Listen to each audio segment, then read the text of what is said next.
Alors, je ne vais pas venir tous vous serrer la main, c'est ce que je fais d'habitude avec nos élus, mais le cœur y est, je vous promets. Félicitations parce que vous avez vaincu une chaleur, il commence juste à pleuvoir, la fraîcheur commence à peine à arriver. Vous êtes dans un lieu et vous pouvez lui dire adieu, car c'est quasiment les dernières manifestations que nous faisons ici, puisque votre chambre de commerce va se retrouver à la part-Dieu. Voilà, c'est-à-dire que vous aurez plus de facilité à venir nous voir, puisqu'il y aura un parking de 250 places, et plus, vous aurez un bâtiment qui va être complètement refait, puisque c'était anciennement CCI Formation, et on y sera tous. Vous serez près d'une gare SNCF.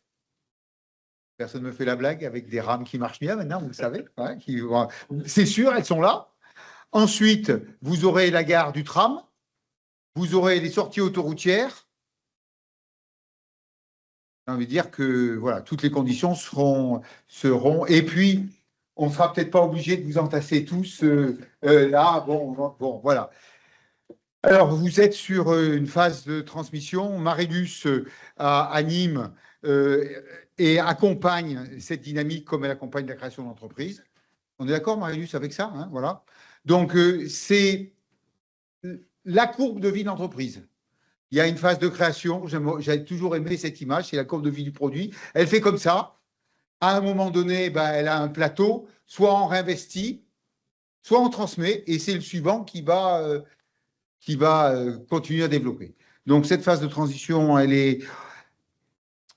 Il y a eu une étude que je vous livre qui a été faite par CCI France, c'est-à-dire notre organisme national. Et ce qu'on s'est aperçu, c'est que les TPE, les PME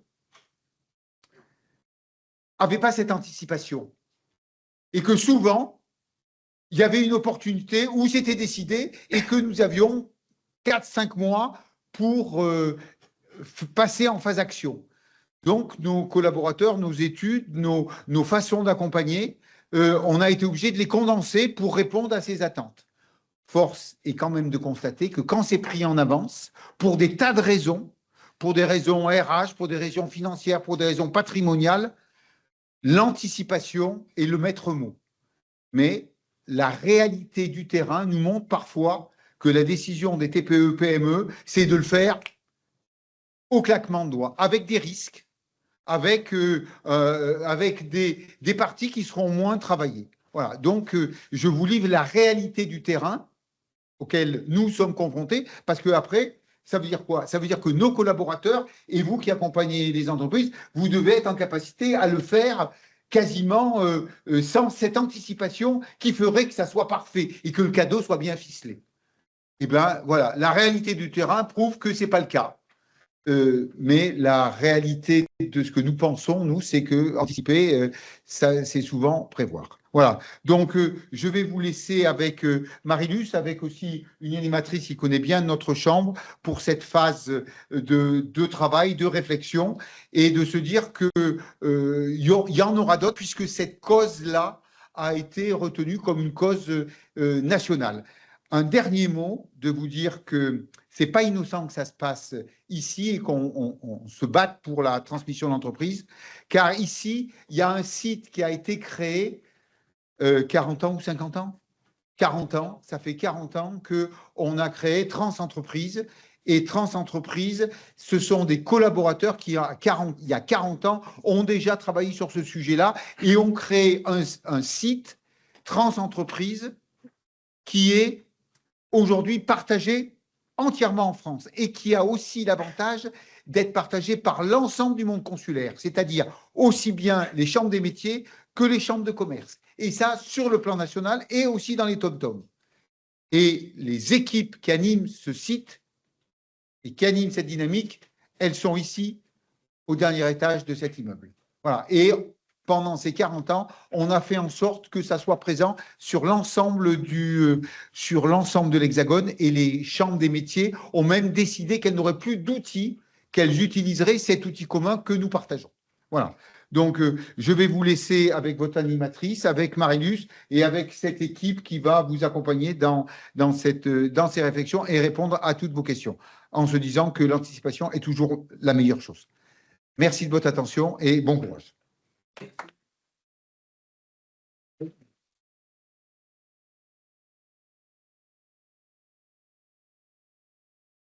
On vous a bien reconnu. Alors moi, je vais prendre le micro parce que j'ai déjà quelques codes avec nos différents intervenants.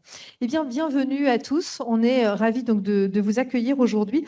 Je vais vous proposer de rentrer tout de suite dans le vif du sujet et d'ouvrir cette table ronde avec un constat simple et assez vertigineux. Dans les 10 prochaines années, ce sont 500 000 dirigeants qui vont partir à la retraite. Et c'est près de 3 millions d'emplois qui vont être concernés. Et pourtant, aujourd'hui, une entreprise sur deux ne trouve pas de repreneur. Autrement dit, nous ne sommes pas face à un manque d'opportunités, mais plutôt face à un défi de transmission, et c'est de ce dont on va en parler aujourd'hui. Pour nous, dans le Puy-de-Dôme, ce sujet est particulièrement concret puisque ça concerne 400 à 500 entreprises qui sont à reprendre dans les années à venir. Alors, plus souvent des TPE, et vous comprenez tout de suite quels sont les enjeux, notamment pour faire vivre nos centres-bourgs, nos savoir-faire et notamment notre territoire. Alors, c'est un paradoxe qui est relativement frappant puisque jamais autant de Français, paraît-il, n'ont eu envie d'entreprendre. Et pourtant, reprendre une entreprise reste encore trop peu naturel. Parfois même, ça paraît être assez intimidant et on préfère encore créer directement. Alors derrière ces chiffres, il y a une réalité bien sûr plus profonde, celle de la reprise, qui n'est pas seulement une opération économique, même si on va l'aborder bien évidemment, mais c'est surtout et avant tout une aventure humaine avec des doutes, des peurs, des projections. Et c'est cela que nous allons voir aujourd'hui, puisque nous allons explorer ensemble plusieurs thèmes, identifier ce qui peut déclencher cette envie de reprendre, comprendre ce qui se joue, les questions qui se posent, bien évidemment, les étapes, des clés, des conseils. Bref, vous allez repartir probablement avec une forte envie de créer, si ce n'est pas encore le cas. Et puis surtout, nous allons partager des expériences concrètes et pour, qui sait, vous faire peut-être passer à l'action. Parce qu'au fond, moi, j'ai envie de poser peut-être la question de cette manière et de dire que si entreprendre aujourd'hui, eh bien, c'était aussi, ou en tout cas d'abord, reprendre. Alors peut-être faire connaissance d'abord avec vous. Y a-t-il des repreneurs dans la salle ? Y a-t-il des gens qui sont plutôt qui ont identifié ou qui sont porteurs de projets, on va dire, ou qui envisagent la reprise ? Parfait. Ou juste certains qui pensent qu'ils ne savent pas trop et qui sont juste venus comme ça pour voir. Parfait. Et peut-être qu'on a aussi des dirigeants, qui sait, cédants aussi parmi nous.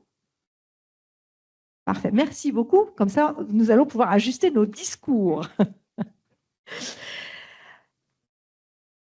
Je vais vous présenter nos différents intervenants, à commencer par nos experts. On les nomme aussi, donc ils sont à l'écran, on les gardera toujours pour que vous ayez en tête chacune leur prise de participation. Nous avons 1h30 ensemble, mais tellement de choses à dire que l'on ne va pas forcément rentrer dans le détail tout de suite. En tout cas, merci à Noël Petit, donc de la Chambre de commerce, d'être avec nous, David Rage, Romain Ciseaux, Isabelle Martin-Roche, Daniel Farge et Dorian Galli, voilà, qui vont venir éclairer 3 parcours, les 3 parcours de nos 3 repreneurs que je vais avoir le plaisir dans quelques instants de vous présenter aussi. En effet, nos experts, ils sont là pour éclairer une aventure, celle de la reprise, et ils vont vous permettre de réunir des regards bien complémentaires. Le financement, l'accompagnement entrepreneurial, la transmission, l'expertise comptable, la structuration des projets, la sécurisation du parcours. Vous allez voir, chacun des experts va pouvoir éclairer vos moments clés et les différents chemins qui vont vous être racontés. Alors, nos 3 repreneurs, j'ai eu le plaisir d'échanger avec eux avant pour connaître un petit peu leur parcours. Et donc, je vais vous les présenter. Alors, ils m'ont donné leur accord tout à l'heure. Ils m'ont dit, OK, j'ai proposé de vous faire un portrait robot, en quelque sorte. Voilà, parce qu'ils sont 3, ils sont 3 différents. Et chacun de leur parcours vont pouvoir amener des éléments bien différents. Alors, je vais commencer par Fabrice. Fabrice Martinez, c'est le profil plutôt du repreneur pilote. Je l'appellerai le pilote. Fabrice a un profil de dirigeant très structuré. Il a passé plus de 15 ans à piloter des centres de profit dans de grands groupes comme Schindler, ISS ou encore la PAV, avec des équipes importantes et des enjeux de performance très concrets. Pendant toutes ces années, il a un réflexe qui revient souvent. Si c'était ma boîte, je ferais ça. Voilà. Et ça revient très souvent. L'envie d'entreprendre est là, manifestement, c'est son fil rouge. Et puis à un moment, tous les voyants passent au vert. C'est le bon timing personnel, la fin d'un cycle professionnel et surtout, eh bien, une opportunité. Il reprend en 2025 SIC Infra 63, une entreprise de géotechnique de 9 salariés, un secteur qu'il ne connaissait pas, mais en fait, ce n'est pas son sujet. Son sujet à lui, eh bien, c'est le pilotage, c'est l'organisation, c'est le développement. Alors très vite, il structure, il met en place ses outils, il renforce la partie commerciale et il le dit très clairement aujourd'hui, le meilleur produit ne suffit pas, il faut faire du commerce. Ce qui caractérise Fabrice, c'est une capacité à transformer une entreprise en s'appuyant sur son expérience et surtout à ne pas attendre que tout soit parfait pour y aller. On a déjà pas mal de messages, je crois, dans ce premier parcours. À ses côtés, Simon Randolph, c'est une autre approche. Il est déjà entrepreneur avec un cabinet de conseil en performance des entreprises. Son métier, c'est d'analyser, structurer, améliorer la performance, mais toujours du côté de la stratégie. Et à un moment, eh bien, il a envie de concret, de terrain, de quelque chose de plus tangible. Il se tourne vers le bâtiment, un secteur que lui non plus ne connaît pas à ce moment-là, mais ça ne lui pose pas de problème, parce que ce qu'il apporte, ce n'est pas une expertise technique, c'est une capacité à piloter, structurer et faire grandir. Il met 1 an et demi à construire son projet, à rencontrer, à comprendre, et il finit par reprendre une entreprise familiale de près de 60 ans, l'entreprise d'Aversa Bâtiment en maçonnerie gros œuvre avec 50 salariés.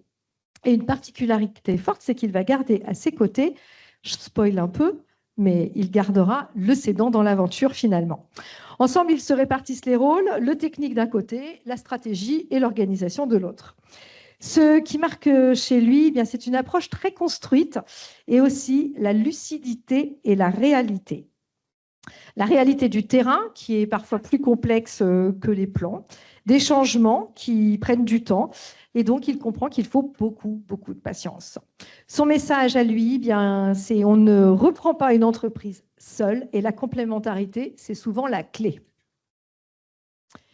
J'espère, Simon, que tu t'es bien retrouvé. Alors, je me permets, on s'était un petit peu mis d'accord, si vous êtes toujours OK, je me permettrai de tutoyer nos intervenants et de les appeler par leur prénom.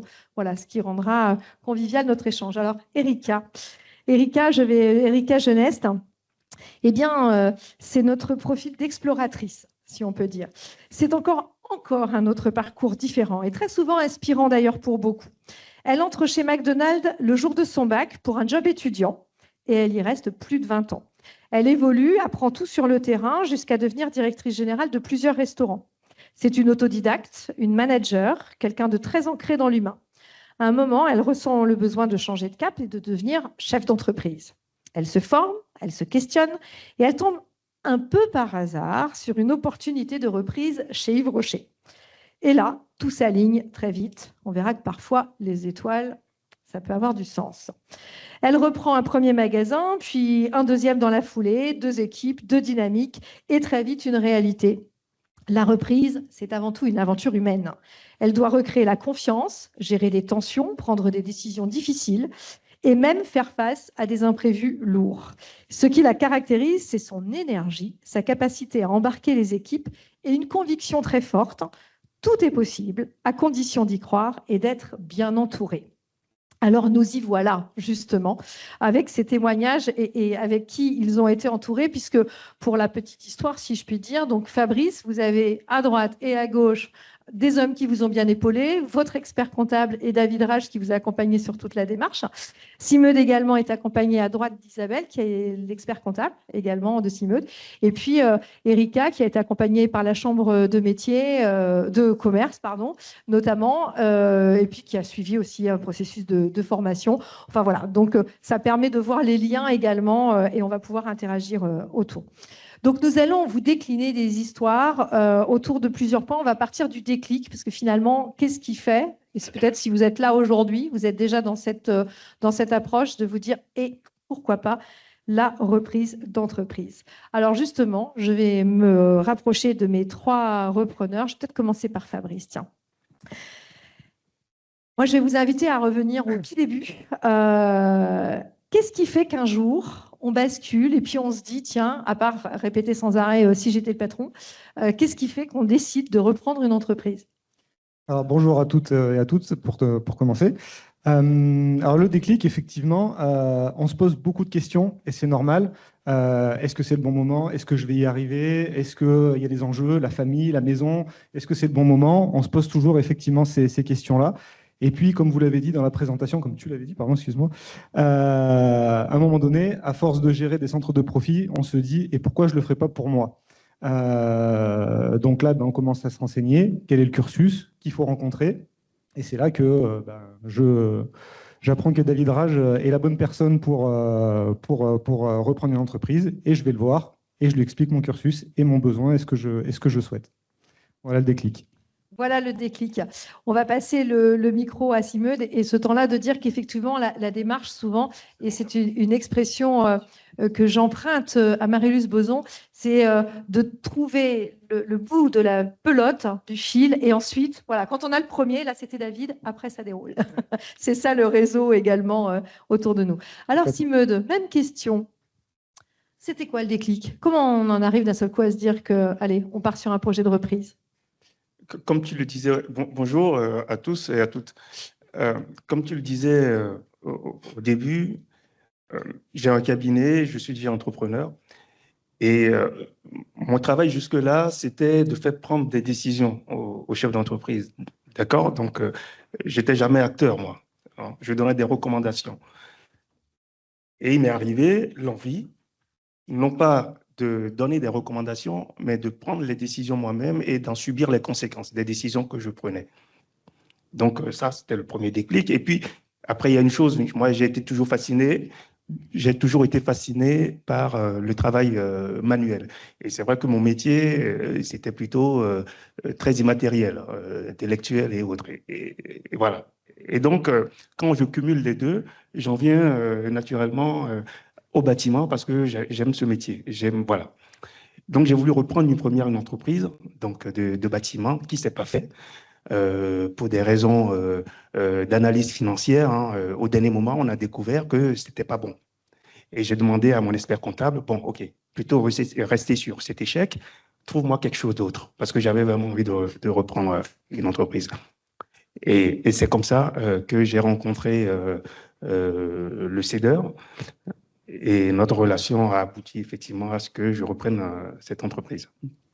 Le temps de passer le micro, effectivement, Erika. En effet, parfois, il y a une première tentative et on y reviendra tout à l'heure sur la fameuse bonne entreprise à trouver. Et puis, ça ne le fait pas et on continue. Et merci son expert comptable qui, du coup, le connaît bien, connaissait bien le cédant et a fait ce maillage, si on peut dire, ensemble. Erika, à quel moment dans ton parcours tu t'es dit, bon, allez, je franchis le pas et pourquoi la reprise et pas une création, par exemple? Oui, alors bonjour à tous.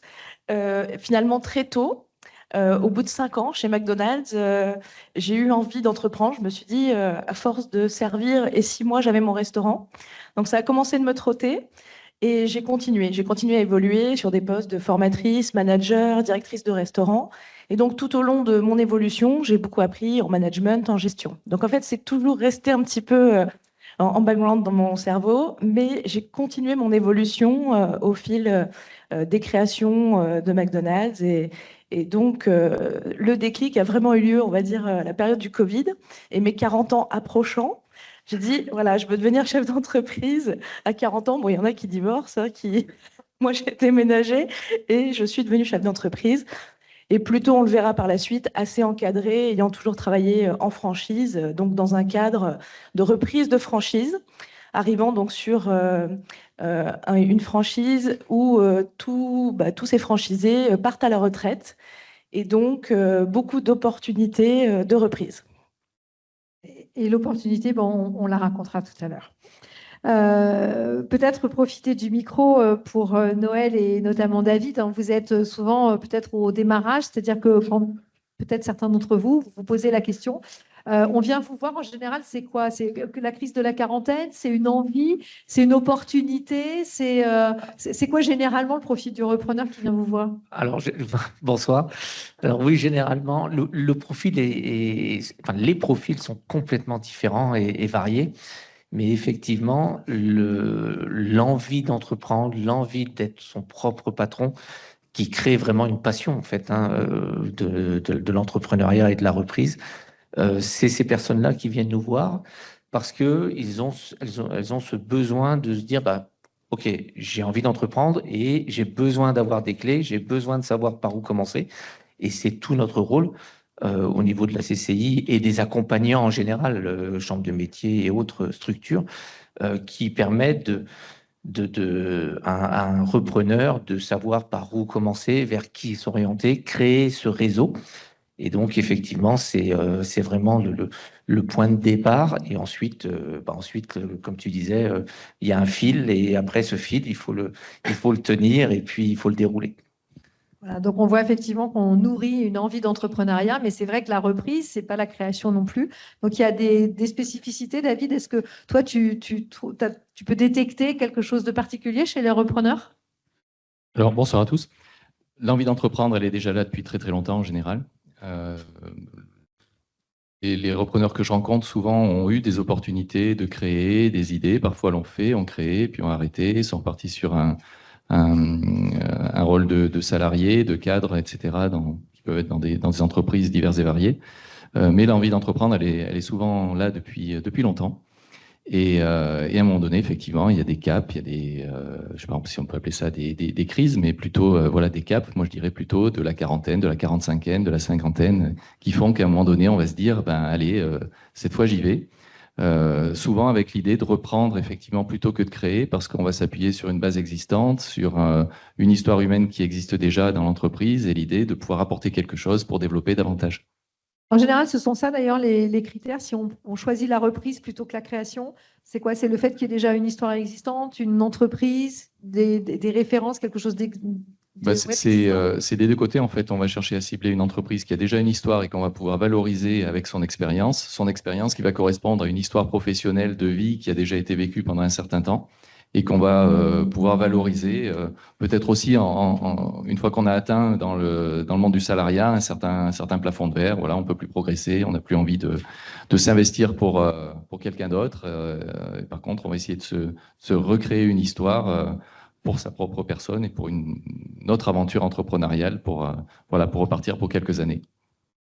Alors effectivement, on vous a détecté, maintenant on a l'envie d'entreprendre, c'est votre cas, on tire le petit bout de la ficelle de la pelote, on vient vous voir, et on va redonner le micro à Fabrice. Fabrice, du coup, il y a le moment, on se dit, bon allez, ça y est, cette fois-ci j'y vais. Comment ça se passe? Comment on fait pour trouver son entreprise et quels sont ces critères? Qu'est-ce qui fait qu'on se dit, tiens, je vais plutôt, parce qu'on l'a vu, vous êtes tous les deux à être dans des secteurs complètement différents, enfin, ceci dit tous les trois, parce que je crois que c'est quand même différent aussi, même s'il y a la notion de franchise peut-être. Mais comment on trouve son entreprise? C'est quoi les critères qu'on se fixe? Alors, déjà, petite parenthèse avant, pour revenir sur ce qu'on vient de dire juste avant, sur le choix entre création, franchise et reprise. Parce que je me suis posé la question aussi au tout début. J'ai créé une structure avec 3 associés. On n'en vivait pas. La franchise, j'ai étudié le projet de franchise. C'est 2 à 3 mois de formation au siège social de l'entreprise où elle est. Il faut pouvoir avoir un revenu pendant ce temps-là. Donc, si vous n'avez pas fait une rupture conventionnelle qui vous permet de toucher le chômage et d'avoir un revenu pendant les 6 mois à venir pour aller faire la formation pour le réseau de franchise, vous pouvez le faire. Si vous n'avez pas ça, moi, j'ai fait une démission. Donc, j'avais pas. La reprise permet d'avoir un revenu directement puisque vous prenez les revenus du dirigeant précédent. Normalement, si tout se passe bien. Donc, c'était la petite parenthèse sur la partie création-reprise. Sur la partie réseau et quel type d'entreprise et les critères que moi j'avais, alors je ne connaissais pas la géotechnique à fond, j'avais eu quelques petites expériences au préalable, mais surtout moi je voulais une entreprise qui soit saine financièrement, je voulais que les compétences techniques de l'entreprise restent dans l'entreprise et je voulais une entreprise qui a un potentiel de développement. une entreprise qui dormait un petit peu, mais qui pouvait être amenée à se développer. Donc, c'était mes 3 critères. Voilà, j'en discutais il n'y a pas longtemps avec un autre repreneur qui me disait bah, j'avais les mêmes critères que toi, sauf que moi, je voulais pas une entreprise saine financièrement. Au contraire, je voulais une entreprise qui soit dans le rouge, parce que ça me permettait de l'acheter moins cher. Donc, et il avait confiance en lui parce qu'il savait qu'il allait la développer. C'est des choix, mais c'est important de bien connaître ces critères, effectivement, de reprise et qu'est-ce qu'on veut, parce qu'après, eh ben, ils peuvent orienter vers les entreprises qu'ils ont en main sur quelle entreprise ils vont nous donner. Donc, voilà. Donc là, on est en quête d'une opportunité, en quelque sorte. Et puis parfois, il y a le hasard aussi qui fait les choses. Erika, comment ça s'est passé, alors, ce fameux hasard de tomber sur Yves Rocher? Bon, oui, alors c'était un hasard. C'est vrai que j'étais à l'écoute de devenir chef d'entreprise, de faire ce que je faisais au quotidien en tant que cadre et directrice générale aux côtés du franchisé, mais pour moi. Et c'est vrai que ce qui était tout tracé, c'est que je reprenne des McDonald's. Donc ça faisait 20 ans que j'étais chez McDo et que McDo m'a dit, bon, allez, on se met en parcours et puis on en reparle dans 5 ans. Je me suis dit, non, on ne va pas reparler dans 5 ans. Et donc, je vois cette annonce, effectivement, en tout cas, mon mari qui était sur les annonces Indeed me dit bah, Yves Rocher à Vichy est à reprendre. Pas besoin d'être expert, d'avoir un diplôme d'esthéticienne. En fait, les compétences recherchées sont managériales et de gestion.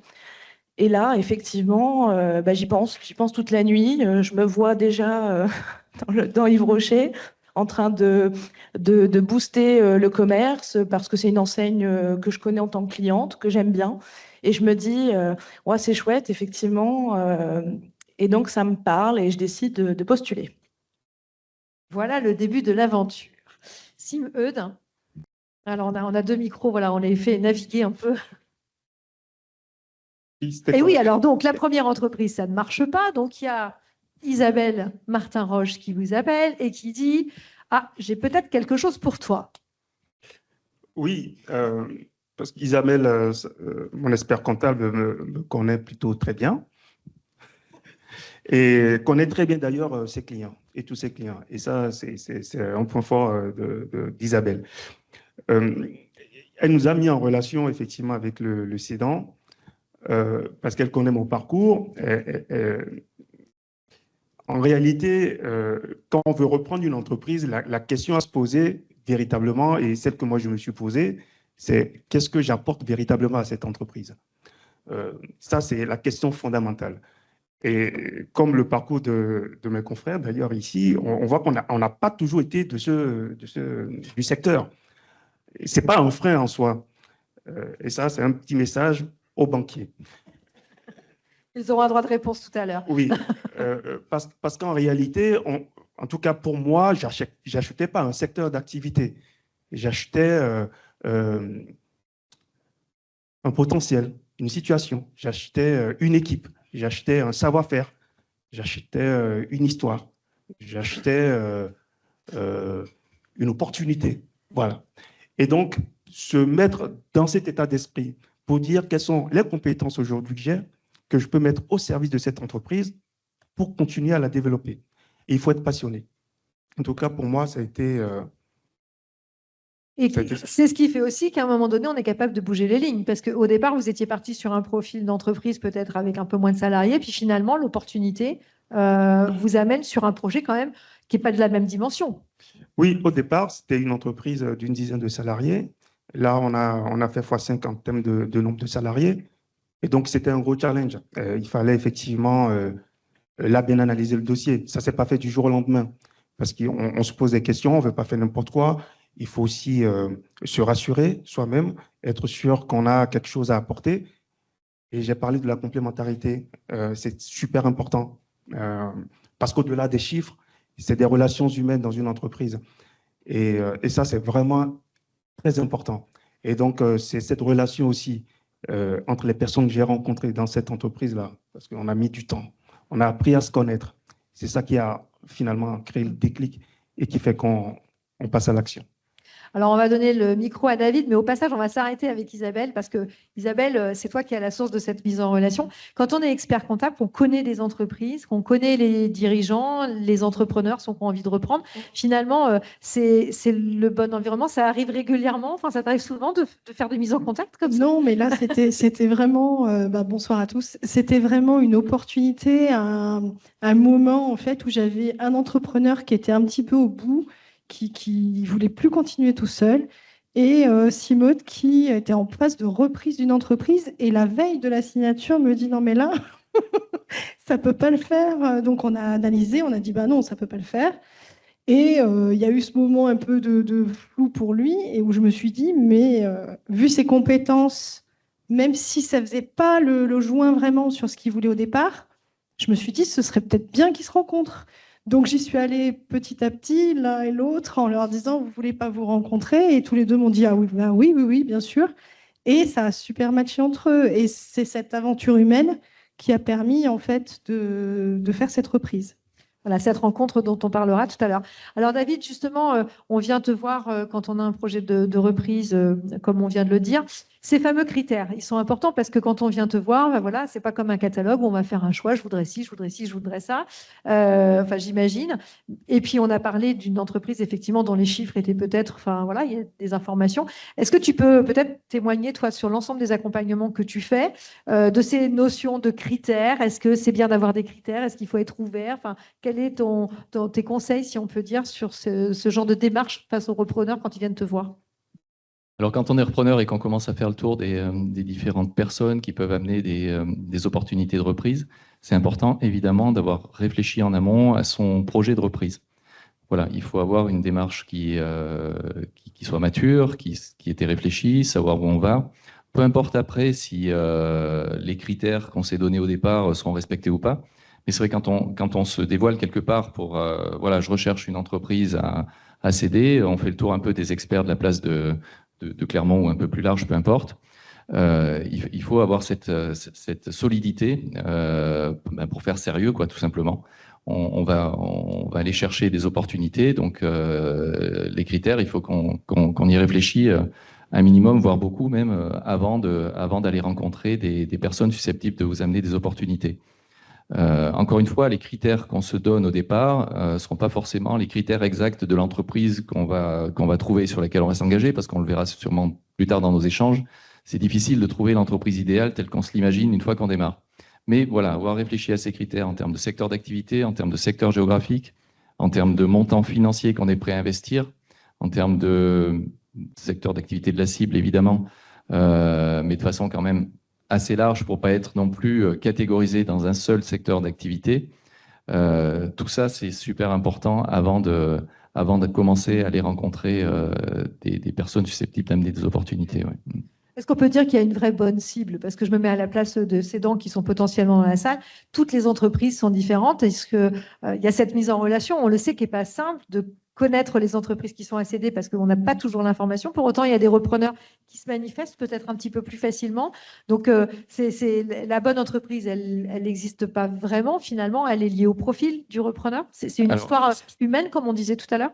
Oui, ce sera toujours l'histoire d'une rencontre, et l'opportunité idéale que vous auriez imaginée en tant que repreneur d'entreprise, ben, vous l'aurez peut-être dans 5 ans.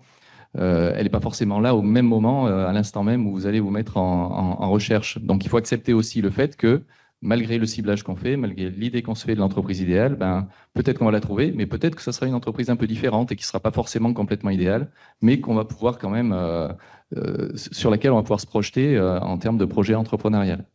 D'où l'importance aussi de solliciter toutes les personnes possibles qui peuvent amener des opportunités. Alors, ça peut être la CCI, ça peut être expert comptable, ça peut être avocat d'affaires, il n'y en a pas là ce soir, mais ça peut être ça aussi. Ça peut être un cabinet comme le mien, par exemple, pour être aussi à peu près sûr que l'entreprise qu'on va contacter, elle soit bien aussi mature de son côté pour la vente. C'est-à-dire que le dirigeant de cette entreprise soit bien vendeur et réfléchit lui aussi de son côté à son projet de vie, soit prêt à discuter avec un acquéreur potentiel. Tout ça, c'est pas mal de pouvoir le valider avec des tierces personnes, en fait. Pas forcément aller en frontal vis-à-vis de l'entrepreneur, du cédant, mais de pouvoir, comme le disait Isabelle, s'appuyer sur des conseils pour valider voilà, qu'on ne va pas perdre de temps, entre guillemets, avec cet entrepreneur. Effectivement, ça fait beaucoup de conditions. D'un côté, celle du cédant, de l'autre côté, celle du repreneur. Donc, on voit qu'il n'y a pas de chemin idéal finalement. Et puis, j'ai même envie de dire, des fois, il n'y a pas de cédant parce que, Erika, dans le cas de la franchise, notamment chez Yves Rocher, il y a un temps de latence qui se passe entre les deux. Toi, à aucun moment, tu as rencontré la cédante, en fait. Oui, exactement. C'est-à-dire que Yves Rocher, quand une de ses partenaires franchisés ou gérantes décide de rendre l'entreprise, de fermer son entreprise, et donc Yves Rocher ne veut pas fermer, donc reprend avec le siège en fonds propres, non pérennes, en attendant un repreneur. Et donc, voilà, moi j'ai créé mon entreprise pour exploiter effectivement sous franchise. Donc, je n'ai pas rencontré l'ancienne gérante qui a fait plus de 20 ans dans l'entreprise, et donc l'image était encore bien présente quand j'ai repris. Et c'est vrai que bon, le bazar entre l'ancienne gérante et mon arrivée s'était bien installé au niveau du RH. Ça a été ma complexité, mais bon. Oui, j'imagine, parce qu'effectivement, il se passe des choses pendant ce temps-là, chacun prend un petit peu sa place. Et je vais rebondir également sur le volet formation, parce qu'on va pas parler beaucoup de formation, on a énormément d'autres sujets, mais c'est quand même important. D'ailleurs, Fabrice, tu le disais tout à l'heure, en disant, moi, c'est une de mes conditions, parce que dans mon profil, je n'ai pas le temps de passer 2 mois à aller faire de la formation, alors que toi, Erika, justement, tu as pu faire plusieurs types de formations, d'ailleurs. Alors, la marque a un process de recrutement en place. Après les avoir rencontrés, il fallait forcément valider voilà, l'adéquation du projet. Moi, je voulais plusieurs magasins à terme, parce que j'ai dit, ben, McDo, ça va être que dans 5 ans, on en rediscute. Donc, j'ai dit là, moi, j'ai 40 ans. Je savais voilà, le temps qu'il fallait pour pouvoir avoir un autre restaurant à l'époque.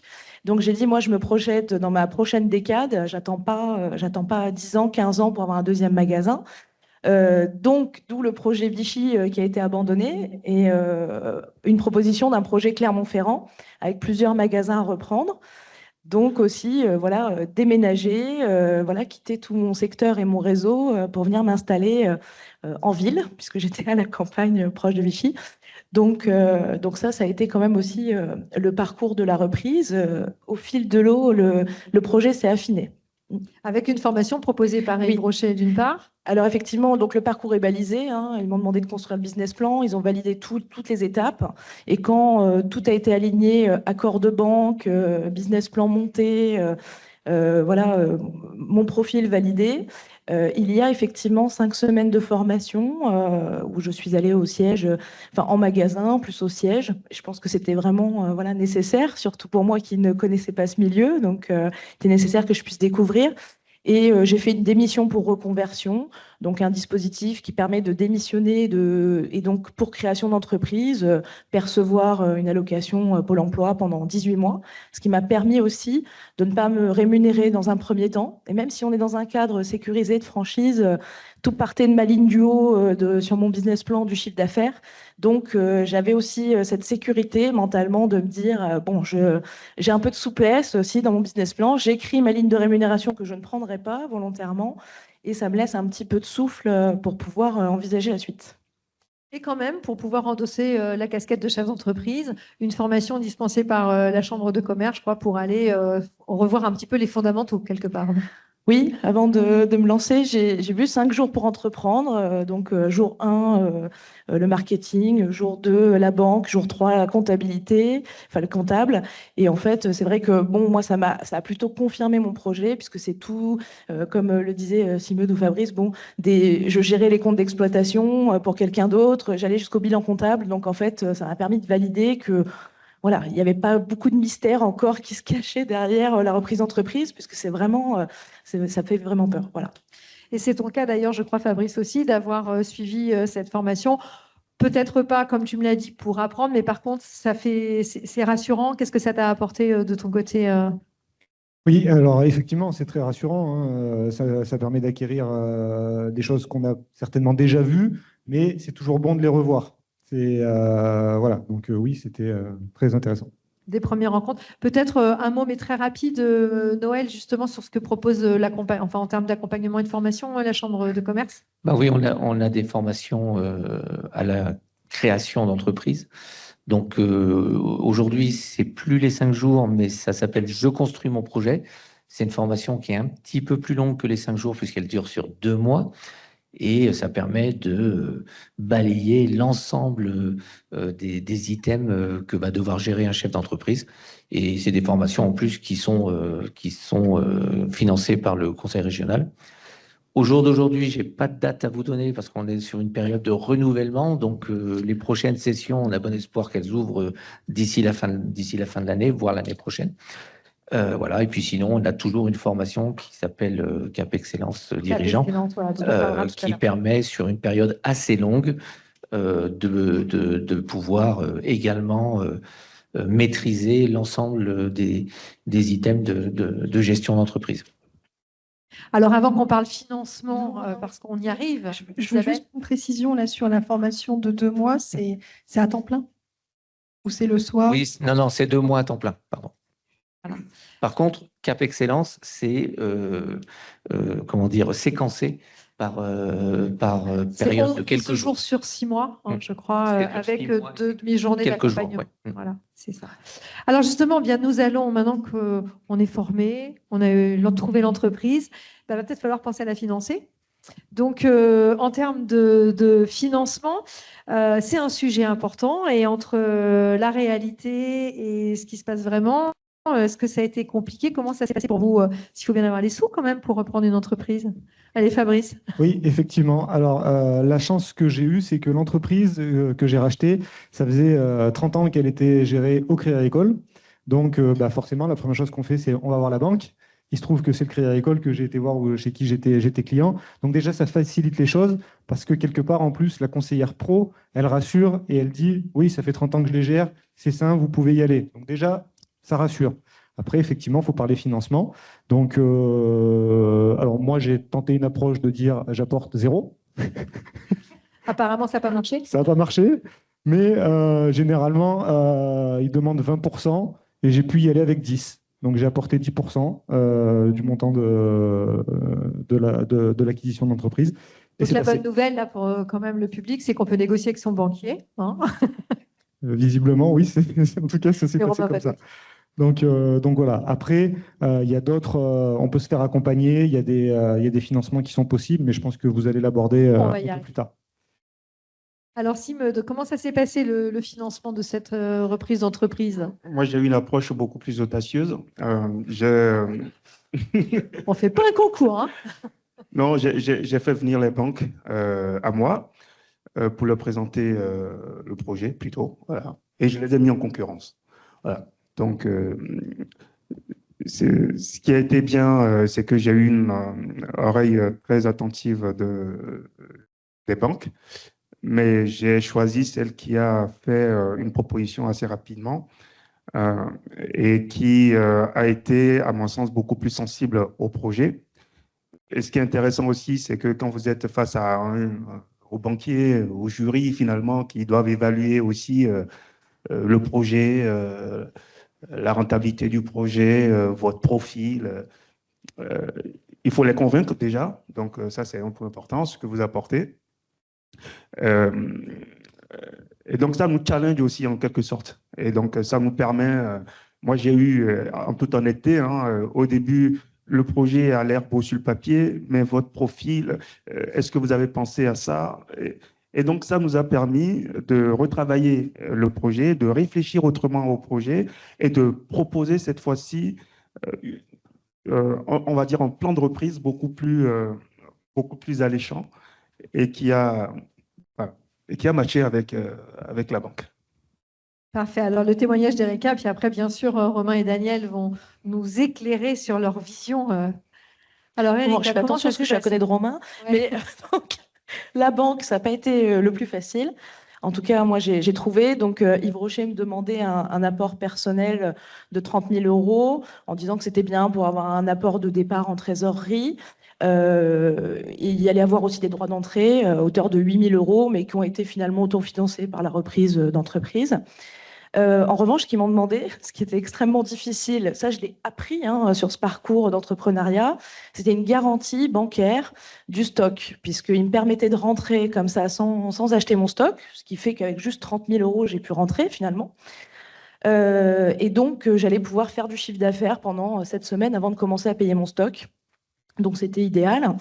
Et c'est le jour où je rends les clés, il faudra bien que je les paye, effectivement, ce stock, mais ça me permettait d'avoir un faible apport.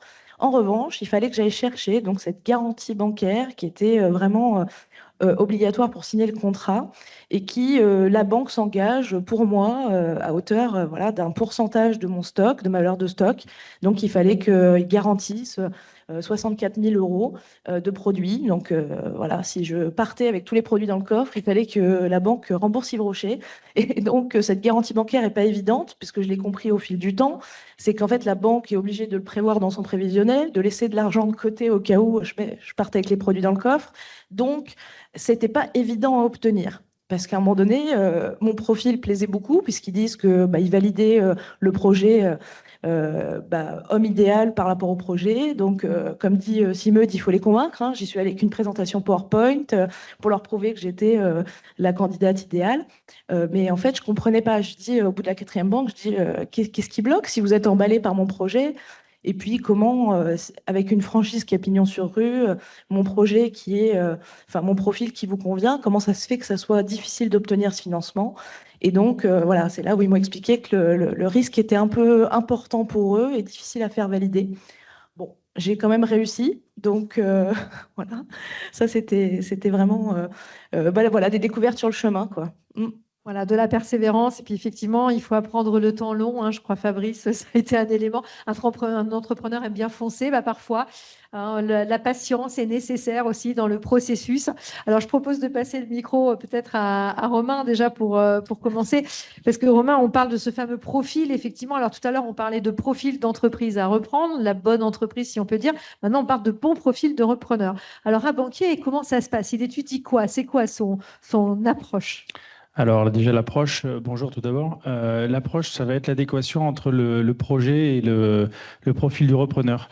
Le projet, je pense que c'est plutôt simple de l'analyser. Donc aujourd'hui, on a des chiffres, on a des connaissances du marché et des différents secteurs. Après, sur le profil, c'est un peu le pari. Donc du coup, ce qui peut aider, c'est votre expérience, votre motivation ou des qualités que vous pouvez avoir, notamment dans la partie technique et la partie gestionnaire. Puisque du coup, aujourd'hui, malheureusement, même les meilleurs techniciens ne sont pas gages de succès, puisque du coup, c'est vrai, vraiment beaucoup de gestion aujourd'hui sur ce type d'entreprise, en reprise. Alors, on disait tout à l'heure, parfois, un repreneur peut avoir envie de remonter une boîte parce que elle est peut-être un peu en difficulté. Finalement, elle est peut-être plus abordable. Du coup, c'est quoi l'approche quand on sait que l'entreprise, elle ne va pas forcément super bien?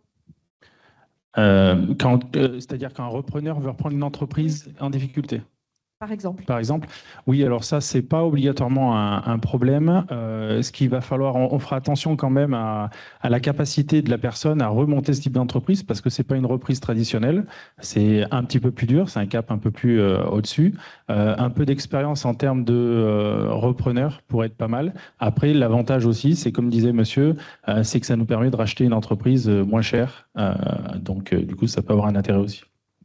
Alors, d'un point de vue budget, peut-être aussi Daniel peut prendre le micro. L'accompagnement, les financements, c'est quoi toutes les bonnes choses à savoir d'un point de vue financement pour un repreneur en fonction des cas peut-être de reprise?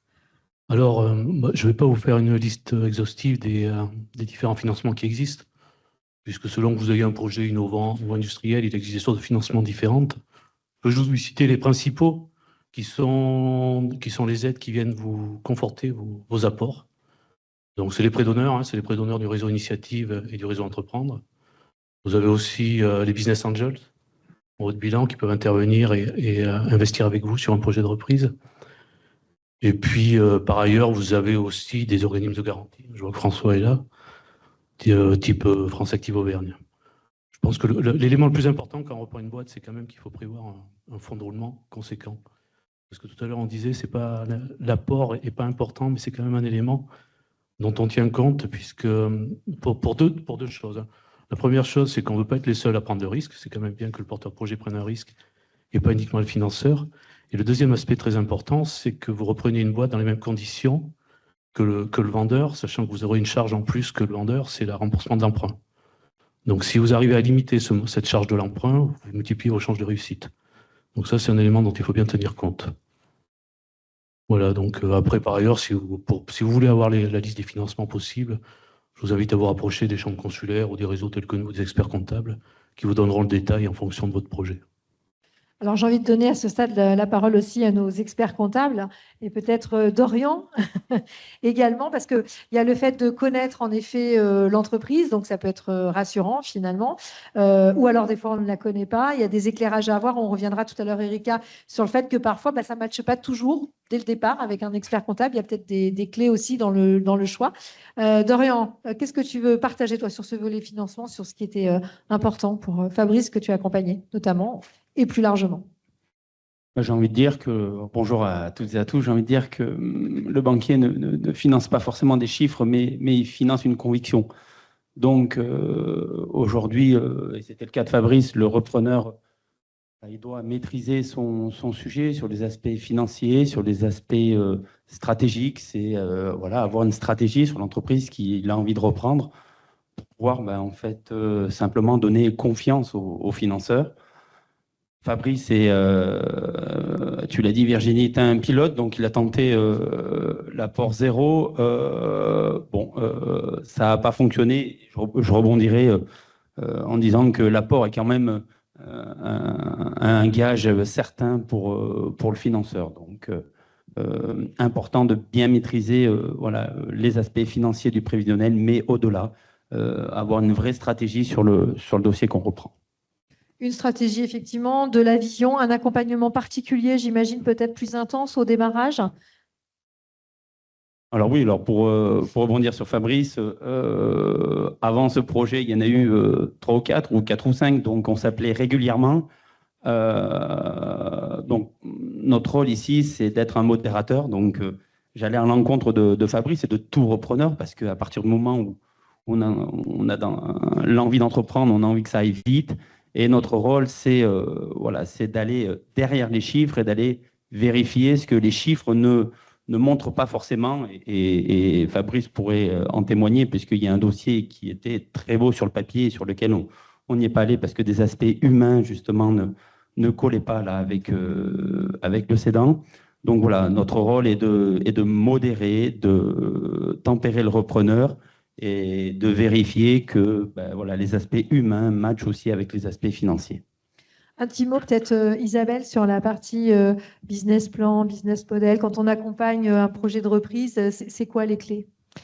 Oui, on va pouvoir accompagner le repreneur sur son business plan, essayer de sécuriser au maximum les financements, essayer de trouver aussi des pistes pour améliorer le fonds de roulement et améliorer les fonds propres en fait du repreneur.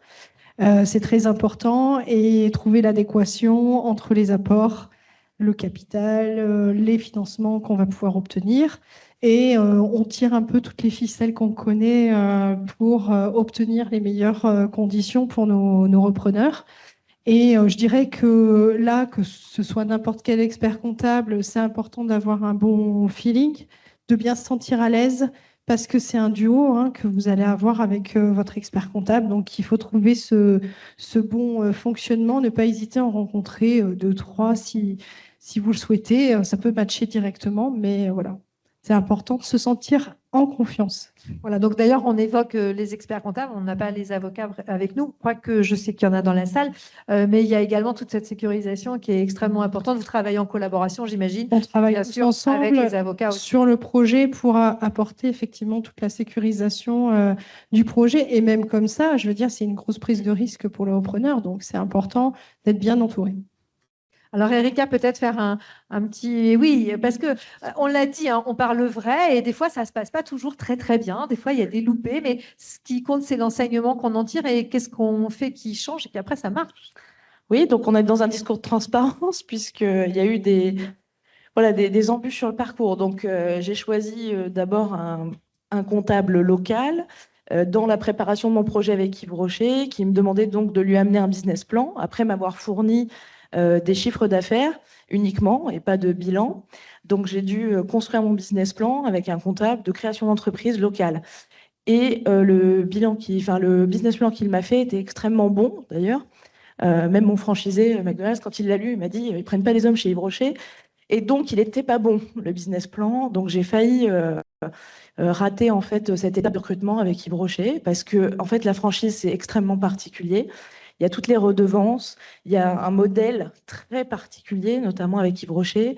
Et donc, cette partie-là n'avait pas été maîtrisée. Donc, première difficulté, Yves Rocher m'a proposé des comptables avec lesquels il travaillait. Donc, un comptable que je n'ai d'ailleurs jamais rencontré à Aix-en-Provence, qui a accepté de prendre tout de suite, de me faire le business plan. Lui, je pense qu'il avait la trame toute construite qui convient bien à Yves Rocher. Et on a mis les chiffres dans les cases et j'ai validé avec Yves Rocher.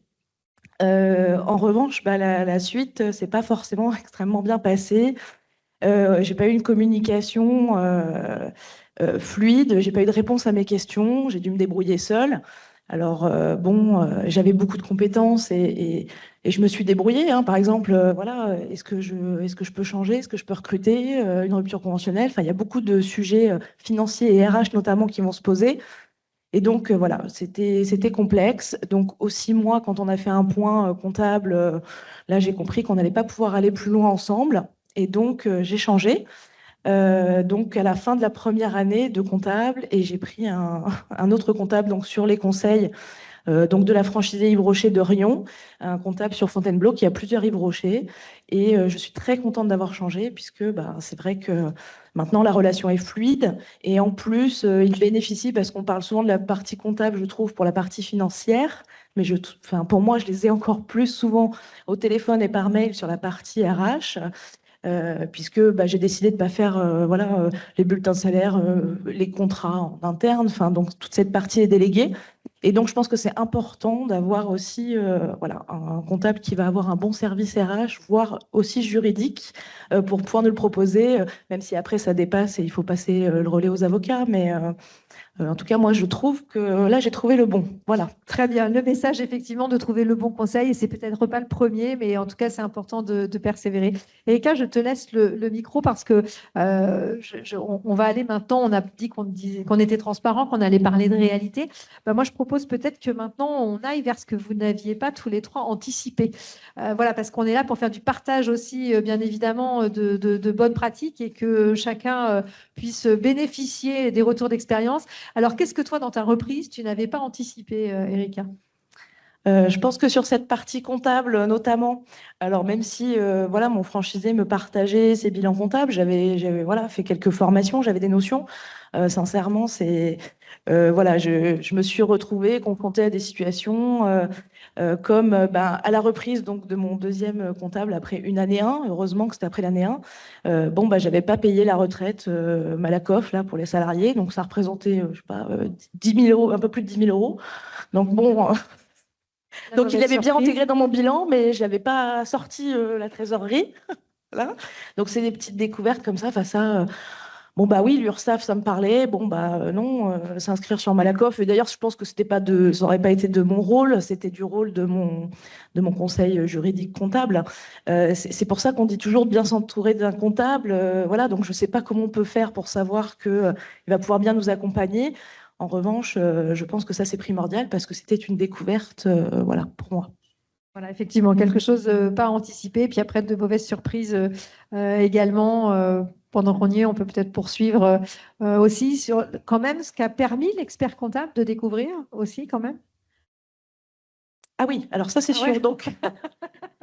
Donc j'ai repris un premier magasin donc Yves Rocher à Aubière en fin 2023 et donc là j'ai repris donc un deuxième magasin fin 2025, celui de Nacara-le-Brézé.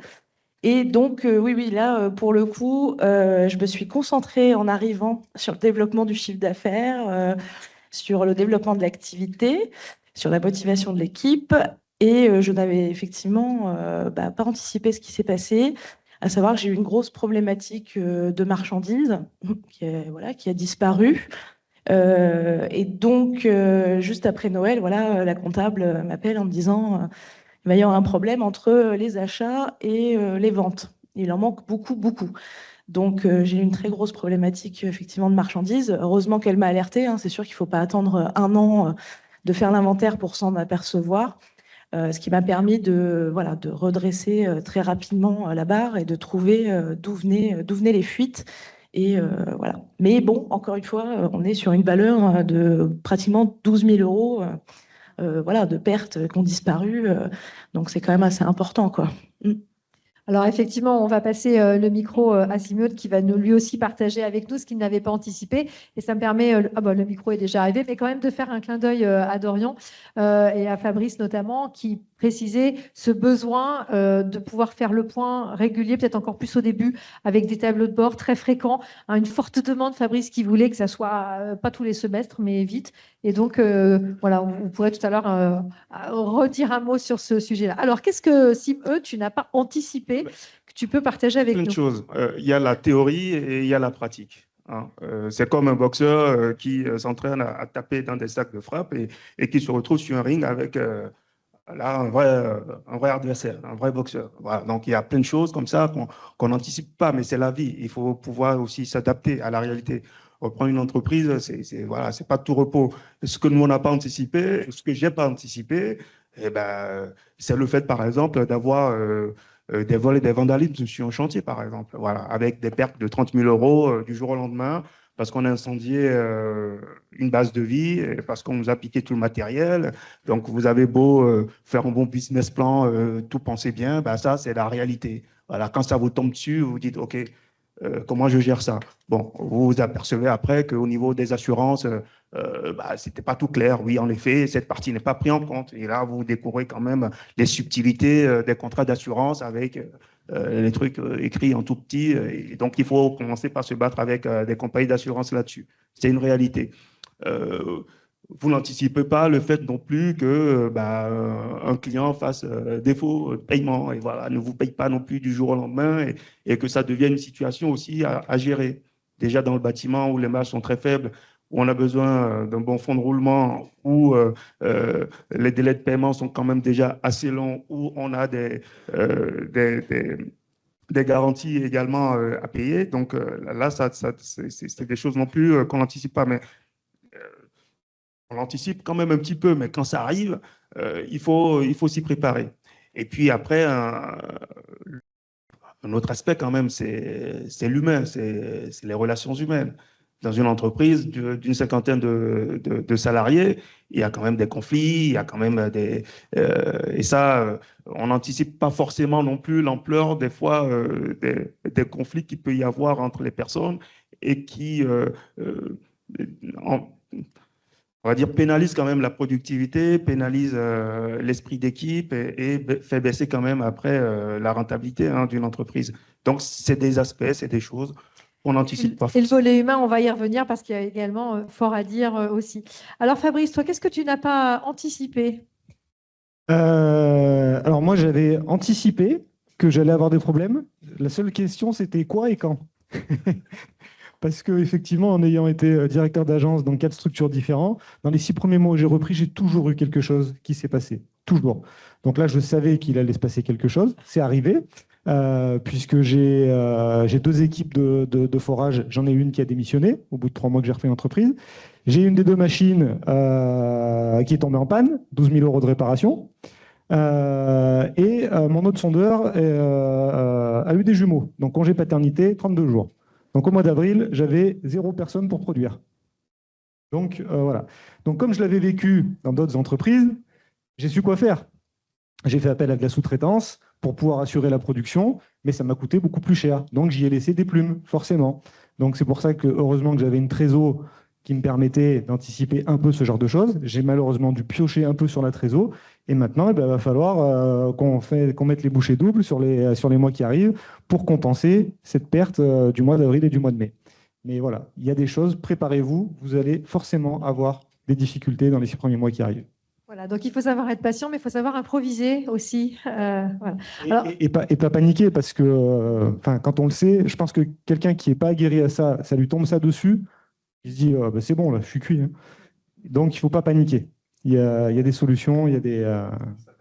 Voilà, c'est l'occasion de noter tous les petits tips, ceux qui peuvent vous donner.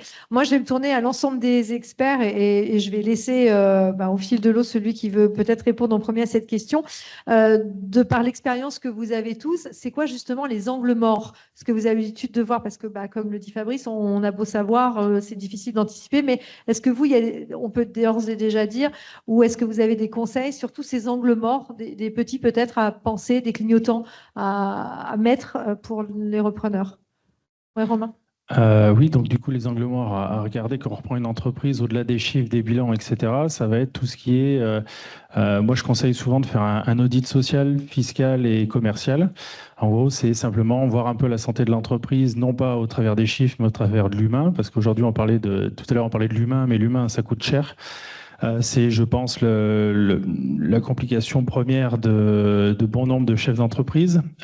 Et sur la partie commerciale, valider que les contrats qui ont été présentés sont bien toujours d'actualité, toujours en révision de marges diverses et variées, de telle façon à pouvoir se fixer sur un bilan, les chiffres d'affaires existants, quoi. Donc ça serait les 3 points que je ferai attention si je reprends une entreprise. Est-ce que, Isabelle, tu veux compléter les angles morts? Un très gros angle mort, c'est les salariés, puisqu'on est sur une reprise d'entreprise. Souvent, ça veut dire qu'il y a des salariés.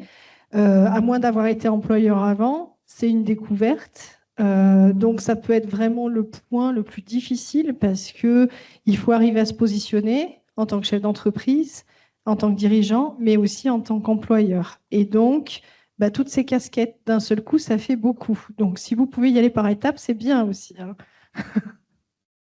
Est-ce qu'il y a d'autres points de vigilance en termes d'angle mort? Ou alors être bien accompagné. J'ai eu la chance d'embaucher il y a 10 ans maintenant un jeune commercial en alternance qui m'a suivi pendant 4 ans quand j'étais dans les stations-service, qui m'a suivi encore pendant 4 ans quand j'étais à la PAV et que j'ai emmené avec moi dans le projet.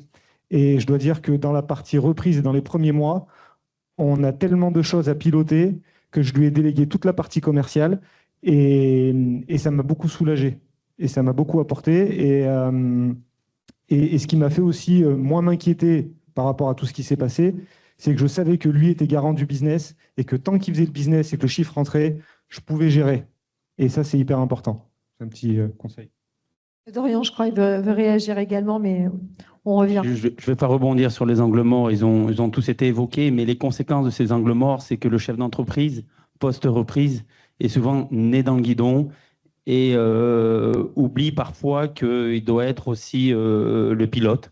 Voilà, donc dans l'accompagnement avec Fabrice, nous, ce qu'on essaye de faire en tant qu'expert, c'est fournir rapidement. Aujourd'hui, on a la chance, avec la dématérialisation, la facture électronique, d'avoir des données comptables et financières qui soient assez fraîches et assez rapides pour les soumettre au chef d'entreprise et qu'ils puissent prendre un temps. C'est super important, c'est obligatoire. Un temps chaque mois, nous c'est chaque mois, pour vérifier que les chiffres sont en adéquation avec la stratégie, le BP et réadapter aux besoins. Parce que un des risques majeurs, c'est de rester tête dans le guidon et d'effectuer des sorties de route. Alors, Romain va prendre la parole, peut-être, ou je te donnerai la parole après, Simone, parce que j'aimerais bien rebondir sur ce que disait Fabrice, la notion de ne pas être seul. Toi, effectivement, il y a eu ce match, si on peut dire, avec le cédant, et j'aimerais bien que tu nous en parles après. Mais Romain, tu voulais... Oui, c'est une bonne introduction, puisque c'est ce que je voulais discuter. Souvent, quand on reprend une entreprise, il y a souvent de la friction au niveau commercial par rapport aux clients, aux fournisseurs, mais aussi en interne. Si moi, je ne m'entends pas avec le nouveau patron, et je peux partir. Donc ça, souvent, on s'aperçoit du turnover au niveau des salariés lors de la reprise. Ce qui est intéressant, c'est cibler qui est le maître clé et quelle est la stratégie que je vais appliquer pour le conserver. Ça peut être lui donner, par exemple, des parts de société, de telle façon à le bloquer un petit peu au niveau de l'entreprise et surtout, au-delà de le bloquer, plus l'intéresser. Ça, c'est très important parce que souvent, des activités dépendent de 1 à 2 personnes, voire même du cédant. Et ça, du coup, il faut faire attention puisque du coup, ça change tout. La deuxième chose, c'est au lieu d'un angle mort, c'est plus sécuriser les choses, c'est une garantie active-passif, c'est-à-dire que peu importe ce qui a été fait en fonction de comment vous allez reprendre une société, il peut y avoir eu des erreurs qui ont été faites, qui ne sont pas indiquées, marquées sur quoi que ce soit. Pour autant, les effets peuvent arriver plus tard. Et ça, eh ben, ça vous permet d'assurer disons les problèmes qu'a pu créer le cédant juste avant de vous vendre l'entreprise. Voilà. Alors effectivement, sur cette notion de ne pas être seul, finalement, l'aventure, cette fameuse rencontre, c'est quand même bien de nous en dire un mot, puisque ça a matché direct, je crois. Et puis finalement, le cédant, il n'est pas parti, il est resté. Oui, oui, le cédant n'est pas parti, il est resté, même si son projet au départ était de partir. Cette rencontre et l'échange que nous avions eu, ça a quand même pris 1 an, où on se rencontrait. C'est pour cela que la relation humaine, elle est super importante. On se rencontrait 1 fois par quinzaine, on allait plutôt manger et discuter. Pour moi, c'était important de comprendre l'entreprise, l'histoire de l'entreprise. C'est une entreprise familiale quand même qui a 60 ans. Elle ne se reprend pas comme ça, elle ne se gère pas comme ça. Même si les données financières et qu'on maîtrise bien ce qu'on veut faire, c'est complètement différent. Donc, il fallait vraiment que je m'imprègne vraiment de l'entreprise, de l'histoire de cette entreprise, et aussi comprendre les difficultés que lui, il a rencontrées en tant que gérant de cette entreprise et qui l'ont emmené justement à prendre cette décision de céder l'entreprise. Et donc, c'est dans nos échanges que j'ai compris ce qui n'allait pas. Et dans cette formulation, je lui ai dit, OK, c'est bon, on va faire ce duo. Si tu veux bien, tu restes dans l'entreprise. Je redéfinis, on va dire, ta fiche mission, ton rôle au sein de l'entreprise, pour te laisser vraiment t'occuper de ce que tu aimes faire. C'est quand même un technicien et c'est ce qu'il aime faire. De façon à ce que moi, je m'occupe du reste. C'est pour cela que la complémentarité reprend une entreprise. Il faut trouver effectivement cette complémentarité, soit avec quelqu'un qui travaille déjà dans l'entreprise, soit avec le cédant, peu importe. Mais c'est super important de créer cette relation humaine et s'appuyer justement sur, on va dire, les hommes clés de l'entreprise pour ne pas faire n'importe quoi. C'est super important. Voilà. Alors, est-ce qu'on a fini avec les angles morts? Parce qu'auquel cas, je te laisse le micro. Oui, David, complète peut-être avant. Donc, simplement pour poursuivre, parce que c'est vrai que c'est super intéressant quand le cédant reste, mais souvent le cédant, il veut partir. C'est quand même pour ça qu'il vend. Donc, ce que je voulais dire, c'est que c'est super important aussi de manager la relation avec le cédant le plus tôt possible et avec un maximum d'attention. Dans la partie discussion, négociation, même si vous ne serez pas toujours en face du cédant pour négocier, puisqu'il y a des conseils qui vont prendre ce rôle. Mais le cédant, souvent, il va aussi vous accompagner. Enfin, ça sera sûrement votre souhait aussi que le cédant, il reste quelques temps, pas forcément longtemps, mais en tout cas, qu'il y ait une bonne transition qui se fasse. 3 mois, par exemple, c'est bien. 3 mois, c'est pas mal. Au bout d'un moment, de toute façon, il y a un dirigeant de trop, donc il faut qu'il y en ait un qui parte. Donc, en tout cas, être super vigilant sur la gestion de cette relation avec le cédant dès le début des discussions, dès que vous allez le rencontrer, parce que lui aussi, peut-être à un moment, il va se poser des questions, il va se dire, est-ce que c'est bien le bon repreneur pour mon entreprise? Est-ce qu'il va bien aller au bout du projet? Donc, il y a cette relation qui est primordiale et qu'il faut à tout prix consolider et qui vous aidera aussi dans la partie post-session, une fois que la session est faite, pour l'accompagnement de transition durant les premiers mois en général de l'entreprise. Et ensuite, le cédant s'en ira et il sera content de s'en aller. Je vois que Fabrice hoche de la tête. Oui, effectivement, ces 3 mois, c'est ça la période. Elle est vraie, cette version? Au bout d'un moment, il y a un dirigeant de trop? Oui, effectivement. Alors, je l'avais déjà entendu en plus sur d'autres reprises où au bout d'un moment, ça devenait conflictuel parce que c'est pas forcément la même vision des choses.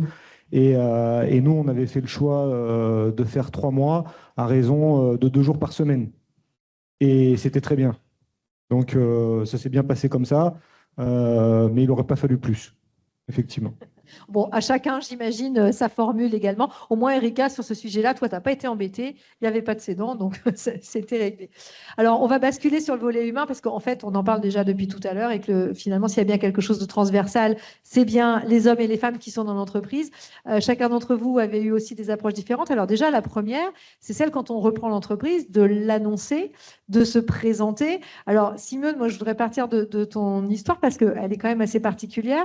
Tu, au départ, arrives dans l'entreprise entre guillemets, tu rencontres les salariés, mais en tant qu'auditeur, parce que tu étais conseil externe. Donc, tu rencontres tout le monde, on te confie tout ce qu'on a à te confier, sauf que personne ne sait que c'est peut-être toi qui vas reprendre la boîte quand même. Oui, c'est ça, je suis parti sur une approche patron incognito. Donc, voilà, donc, ce qui m'a permis de rencontrer les hommes clés de l'entreprise, les chefs de chantier, en me faisant passer pour un auditeur. Et ce que je fais habituellement et ce que je fais déjà avec mon cabinet de conseil. Donc, pour leur poser des questions, ce qui allait, n'allait pas dans l'entreprise, ce qu'ils aimaient ou n'aimaient pas dans l'entreprise, quels sont les axes de progrès à leur avis dans l'entreprise. Donc, effectivement, moi, je suis allé dans cette approche-là, où ça m'a permis en tout cas de cerner rapidement les personnalités, parce que le bâtiment, c'est dur. Le bâtiment, on se lève tôt le matin, c'est des hommes courageux qui travaillent dans la pluie, dans la neige, des fois dans des conditions climatiques, la chaleur, dans des conditions climatiques pas toujours très, très agréables, et donc qui ont de très forts caractères. Voilà, donc il faut avoir une approche humaine, il faut savoir écouter, avoir une bonne capacité d'écoute et ne pas venir en mode je sais tout et je vais vous apprendre la vie. Il faut venir vraiment avec beaucoup d'humilité, apprendre à écouter. Et donc cette approche que moi j'ai eue, en tout cas, m'a permis tout de suite d'identifier les bons acteurs, les comportements, les habitudes. Alors peut-être que vous vous posez une question. D'ailleurs, vous aurez bien évidemment un temps tout à l'heure pour poser des questions à nos différents intervenants. Mais là, on a envie de se dire, alors quand je ne sais pas comment s'est fait l'annonce, quand ils ont découvert que c'était toi le repreneur, comment s'est fait l'annonce? Parce que là, en termes de com, il a peut-être fallu être un peu subtil, non? Oui, alors donc j'ai fait une annonce en 2 temps. Ça a été aussi préparé. J'ai vraiment rien laissé de côté sur cette approche-là. Donc, une première communication, ça a été avec, on va dire, les cadres de l'entreprise, donc les conducteurs de travaux, les maîtreurs, tous ceux qui sont au bureau et qui m'ont le plus vu d'ailleurs. Donc, ça a été d'abord une communication en équipe restreinte, voilà, donc les cadres de l'entreprise.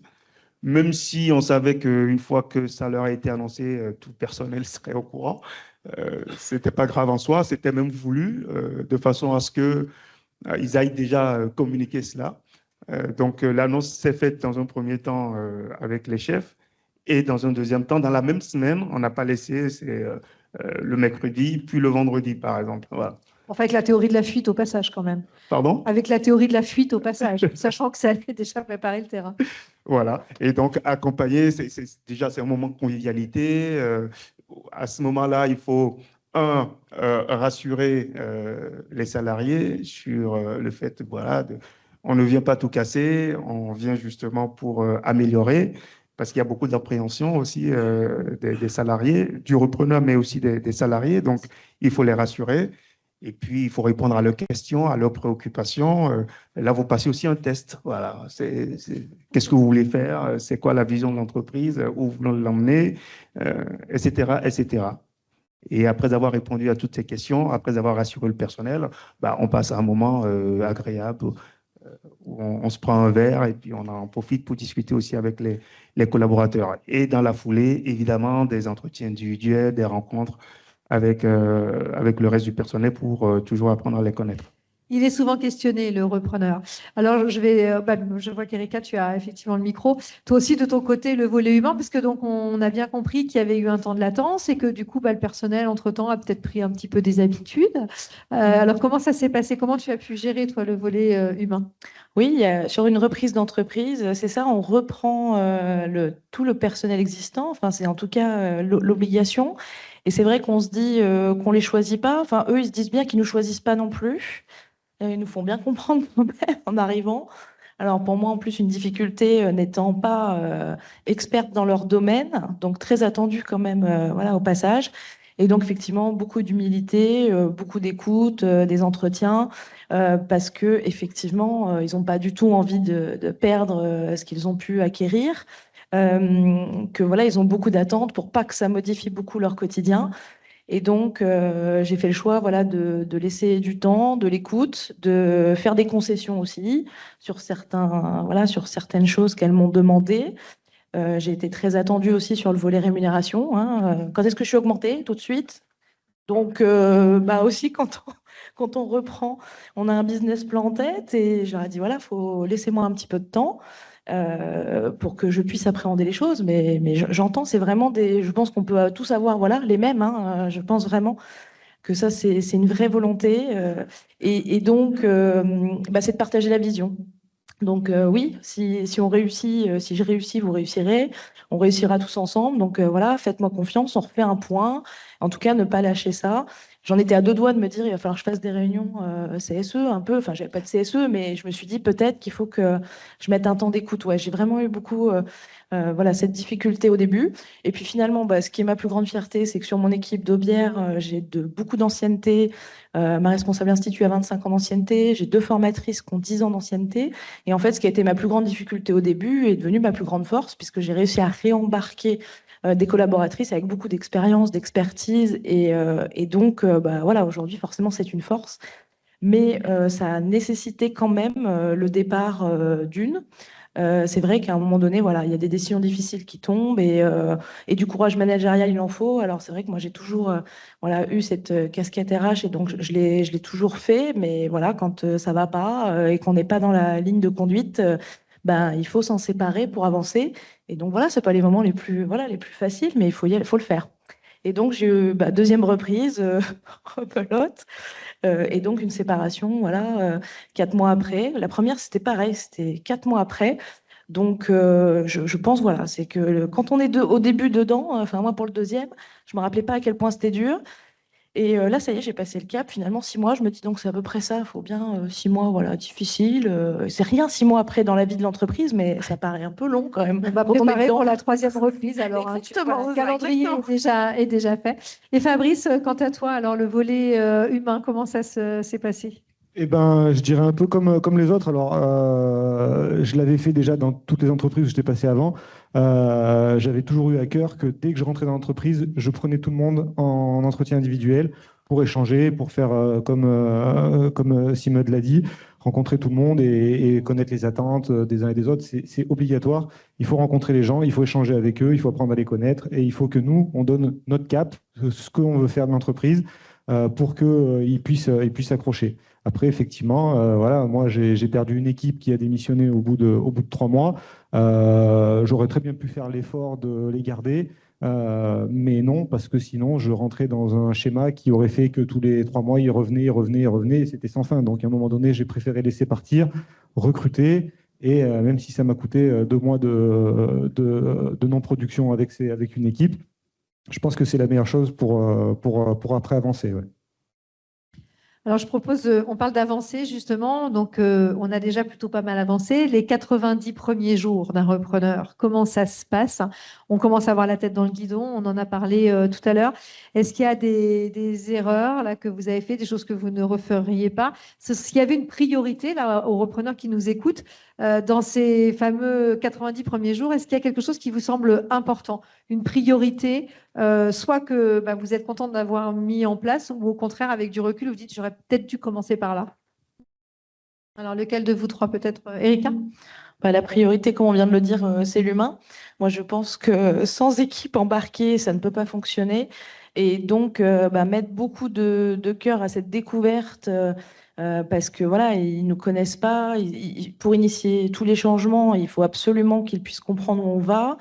Et donc, pour moi, c'est vraiment la priorité numéro 1. C'est d'ailleurs d'être vraiment sur le terrain, à leur côté. Je trouve que toute la partie administrative, etc., c'est secondaire. On a bien bordé en amont. Il faut passer du temps, je pense, avec les équipes sur le terrain pour s'assurer qu'effectivement, on marche bien ensemble. Fabrice, tu as le micro. C'est quoi pour toi la priorité? Oui, alors, comme Erika l'a dit, effectivement, c'est l'humain, ça c'est la priorité. Il faut rencontrer ses équipes, il faut passer du temps avec eux. Et puis j'arrête pas de le dire, vous allez dire, mais faites du commerce. Il faut vendre, il faut faire du commerce. Donc, il faut pas arrêter de ça parce qu'il faut que la machine elle continue de tourner pour alimenter et pour avancer. Hein, parce que on pourrait tendance à se dire, c'est bon. je prends un peu de recul. Non, il faut que la machine, on est parti dans une spirale là où il faut être à fond tout le temps. Hein. On n'a plus de temps de repos. Il faut enchaîner. Hein. Donc, c'est hyper important de continuer à avancer. Ouais. C'est intéressant de savoir ce qui se passe dans sa tête, effectivement. Simeude, qu'est-ce qui se passait dans ta tête, toi, quand, voilà, au démarrage? Alors, je ne sais plus, mais il se passe tellement de choses. Il se passe tellement de choses. Il y a quand même des choses importantes pour moi, c'est s'adapter en permanence, en fait. C'est avoir cette capacité, cette lucidité de s'adapter et d'apprécier les situations vraiment les unes après les autres, parce qu'elles ne se ressemblent pas. Donc voilà, alors, si je dois répondre concrètement à ce qu'il faudrait peut-être pas faire au début, c'est de ne pas se précipiter. Parce qu'on on reprend une entreprise, des fois on a envie, parce qu'on a aussi ses projets, on veut restructurer, on a plein d'idées, on veut mettre en place des choses, mais c'est important quand même de ne pas se précipiter, d'observer, de mettre la priorité d'abord sur les hommes, et puis là vous découvrez, vous apercevez finalement que vos priorités à vous, en tout cas vos objectifs, ne sont pas forcément ceux de vos collaborateurs, et il faut faire un choix. Et le choix, à mon sens, c'est d'abord les collaborateurs. C'est eux qui font fonctionner la machine, qui font fonctionner aussi l'entreprise, sans renoncer, bien évidemment, à sa structuration, à sa restructuration, parce que c'est ça qui est important aussi. Amener le changement, c'est très difficile. C'est très difficile. Les habitudes, elles sont là. On n'a pas envie de les lâcher, même si c'est des mauvaises habitudes en quelque sorte, ça rassure d'avoir ces habitudes-là. Je ne veux pas faire la neuroscience ici, mais c'est vrai qu'on sait que ce n'est pas bien, mais on a l'habitude de faire comme ça et on continue de faire comme ça, mais on a envie de faire autrement, mais on n'accepte pas faire autrement, ou en tout cas faire les efforts pour que les choses changent. Voilà, moi la difficulté c'était ça, en tout cas la difficulté, plutôt le conseil, c'est ne pas se précipiter, et s'adapter aussi en face de ce qu'on a. Ça, c'est le conseil que j'ai pour moi à donner. Alors moi, justement, je vais me tourner vers les conseils. Vous les voyez, les repreneurs, et dans les 3 premiers mois, d'après vous, sur quoi est-ce qu'il faut qu'ils soient vigilants et qu'ils ne voient pas toujours? Romain, ça a l'air de te laisser sceptique. En tant que banquier, j'imagine que tu suis plutôt prêt, ton nouveau repreneur. Alors, globalement, avec un peu de recul, est-ce que les 3 premiers mois, on leur fiche plutôt la paix, ou au contraire, on a des warnings? Alors moi, je suis plus insistant avant, puisque du coup, justement, pour éviter de régler les problèmes quand ils sont là, on essaie de les faire anticiper avant. Après, c'est beaucoup se faire accompagner et parler, surtout parler de qu'est-ce qu'on en pense, etc. Puisqu'on intervient en tant que conseil comme tous les autres. Sinon, moi, je ferai attention à lorsque on fait une reprise, il y a comme je disais, l'attrition tant sur les clients que sur les fournisseurs. C'est bien retourner les voir, revalider les choses pour justement repartir sur de bonnes bases. En plus, bien sûr, du RH en interne. Effectivement, les fournisseurs, on n'en a pas parlé. Simeude, je sais qu'avec un client, voilà, il y a eu aussi une expérience. Dorian, tu voulais rajouter Non, mais je crois que les notions ont été indiquées là, par nos témoins. Vous avez parlé de leadership. Et le leadership, ça ne veut pas être, mais vous devez faire preuve de leadership. C'est quelque chose d'être à l'écoute. Toutes les notions qui ont été évoquées, être à l'écoute, donner un cap, une vision, prendre des décisions difficiles, c'est faire preuve de leadership. Aujourd'hui, voilà, vos salariés doivent voir en vous un guide qui va savoir les amener vers ce que vous souhaitez. Donc cette notion qui est évoquée ici, c'est du leadership et c'est une notion essentielle à la reprise d'entreprise. Voilà. Après, j'ai envie de dire une petite règle, 1 heure de réunion, c'est 1 heure de préparation. Si je ne dis pas de bêtises, Virginie, voilà, toute réunion doit être préparée pour éviter les pièges et les questions où on n'aurait pas les réponses. Donc, préparez vos réunions, c'est essentiel sur les décisions difficiles. C'est super important. Voilà. Et une chose est sûre, c'est que des tensions dans l'entreprise, du turnover important. Et là, je tourne vers ma consoeur Isabelle, ça se voit directement et ça impacte directement les chiffres. C'est quelque chose qui est assez direct dans les comptes de résultats des entreprises. voilà, ce turnover et ces sujets. Si Meud a quelque chose à ajouter. Puis après, Noël, j'aurais une question aussi, parce qu'il y a quelque chose qui a été évoqué qui est important, le fait de ne pas être seul, de pouvoir échanger et de voir quels sont ces espaces, ces réseaux peut-être où on peut ne pas se sentir seul. Mais tu voulais rajouter quelque chose? Oui, comme Dorian le disait, c'est les décisions difficiles, le leadership et les décisions difficiles parce qu'on en a toujours à prendre et on en aura encore à apprendre. Et il faut savoir les prendre, il faut savoir trancher. Et, voilà. Donc, donner la priorité aux salariés, aux relations humaines, c'est une chose. Savoir s'affirmer et poser ses limites et prendre des décisions difficiles quand c'est nécessaire. Et je crois qu'Erika aussi, t'en as fait l'expérience. J'en ai pas parlé, mais j'en ai aussi fait l'expérience. On est obligé de cadrer parce que vous êtes également testé en tant que repreneur. Vous avez des salariés en face qui vont vous jauger, qui vont vous tester, qui vont voir votre capacité aussi à manager. C'est du management, c'est des relations humaines.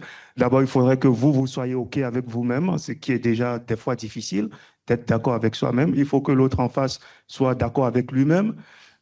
C'est pas toujours évident. Et puis, il faut que vos relations, vous soyez d'accord aussi entre vous. Donc, je peux vous dire que la complexité de la relation humaine, même dans les familles, elle est déjà complexe. Ça, dans une reprise, sachez que c'est quelque chose que vous allez rencontrer. Et donc, il faudrait que vous soyez OK avec vous-même, ça c'est la priorité, pour pouvoir prendre les décisions difficiles quand cela s'impose. Un joli point de départ. Je veux bien qu'on donne le micro effectivement à Noël, parce qu'on l'entend, hein, la solitude, celle du dirigeant, de manière générale, on la connaît. Alors quand on a repris une entreprise, est-ce qu'il y a des espaces, des environnements où on peut aller pour ne pas se sentir seul et échanger peut-être sur tout ce qui nous préoccupe? Qui nous accompagne dans ces cas-là? Alors, il y a plusieurs choses qu'il faut bien garder en tête. C'est qu'effectivement, on l'a dit, quand on reprend une entreprise, il faut se faire accompagner, il faut s'entourer d'experts, prendre des informations. Donc ça a très bien été dit ce soir. Et une fois qu'on a démarré, effectivement, il faut aussi continuer à développer son réseau, d'abord pour des raisons commerciales, n'est-ce pas Fabrice?